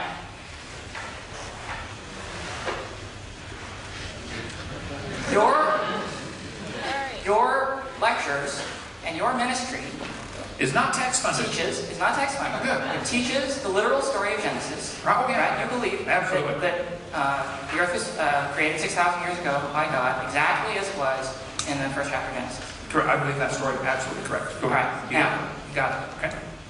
I want everybody to pay really close attention. Okay, this guy just said Genesis is his religion, right. And that is what he teaches in his ministry. Okay, now I'm going to ask a really simple question. Pay attention. Okay. What is the name of your ministry? Creation, science, evangelism. What is the word science doing in that name? Could you remove it, please? No. Science. Here's the thing. Science. They are both religions, right? You said that yourself. Neither should be taught in schools because they're both religions. Well, then why are we teaching evolution in a biology class? Get back to my question. My question is, why are you misusing the name science in the name of your ministry? If you were honest, you would simply say, look, I believe in God. I am not afraid to stand up for what I believe in. I don't have to misname it science. I can just call it biblical creation. Now, let me answer the question, okay? First place, I'm not using any tax funds. I can name it whatever I feel like, whether you like it or not. Secondly, science deals with knowledge gained by observations, testing, and experimentation. All of the experimentation tells us dogs produce dogs. So there must have been originally a created kind, because we never see a dog come from a non-dog. So the scientific evidence is strongly in favor of creation. That's why I call it creation, science, evangelism. Now, if it bothers you, tough.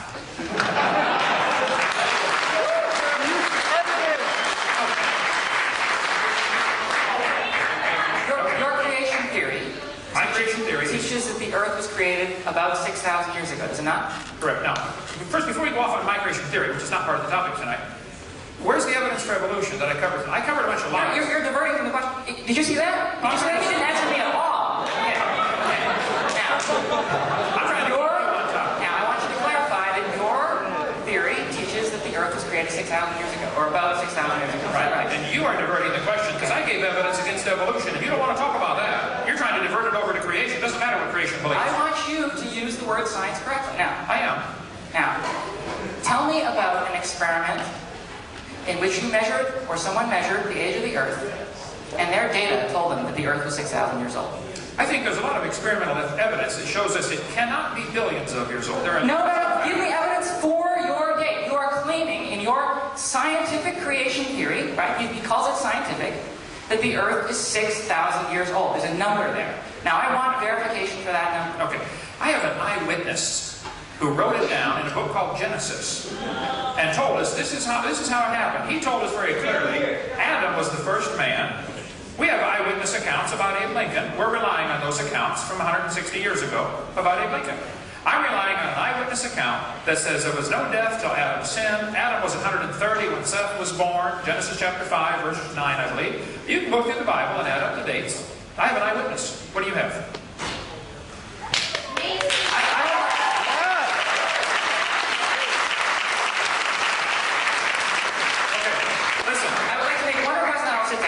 My one request to members of the audience is, look, if you are Christians, I know there are a lot of Christians in the audience tonight. Wait, no. If you want to make a speech, you need to get your own crowd, okay? If you want to make a speech, they invited me to come speak tonight, okay? If you believe in God and you are firm in your faith, you do not need to misname it science in order to tell the people that you believe in God. You can simply be honest and say, look, I am a biblical creationist, I am a Christian, I believe in God. There's no need for you to misuse science for this reason, okay? And once he presents a measurement, okay, by experiment of a 6,000-year-old Earth, I will be happy to let him name it science. But until then, creation science is a lie.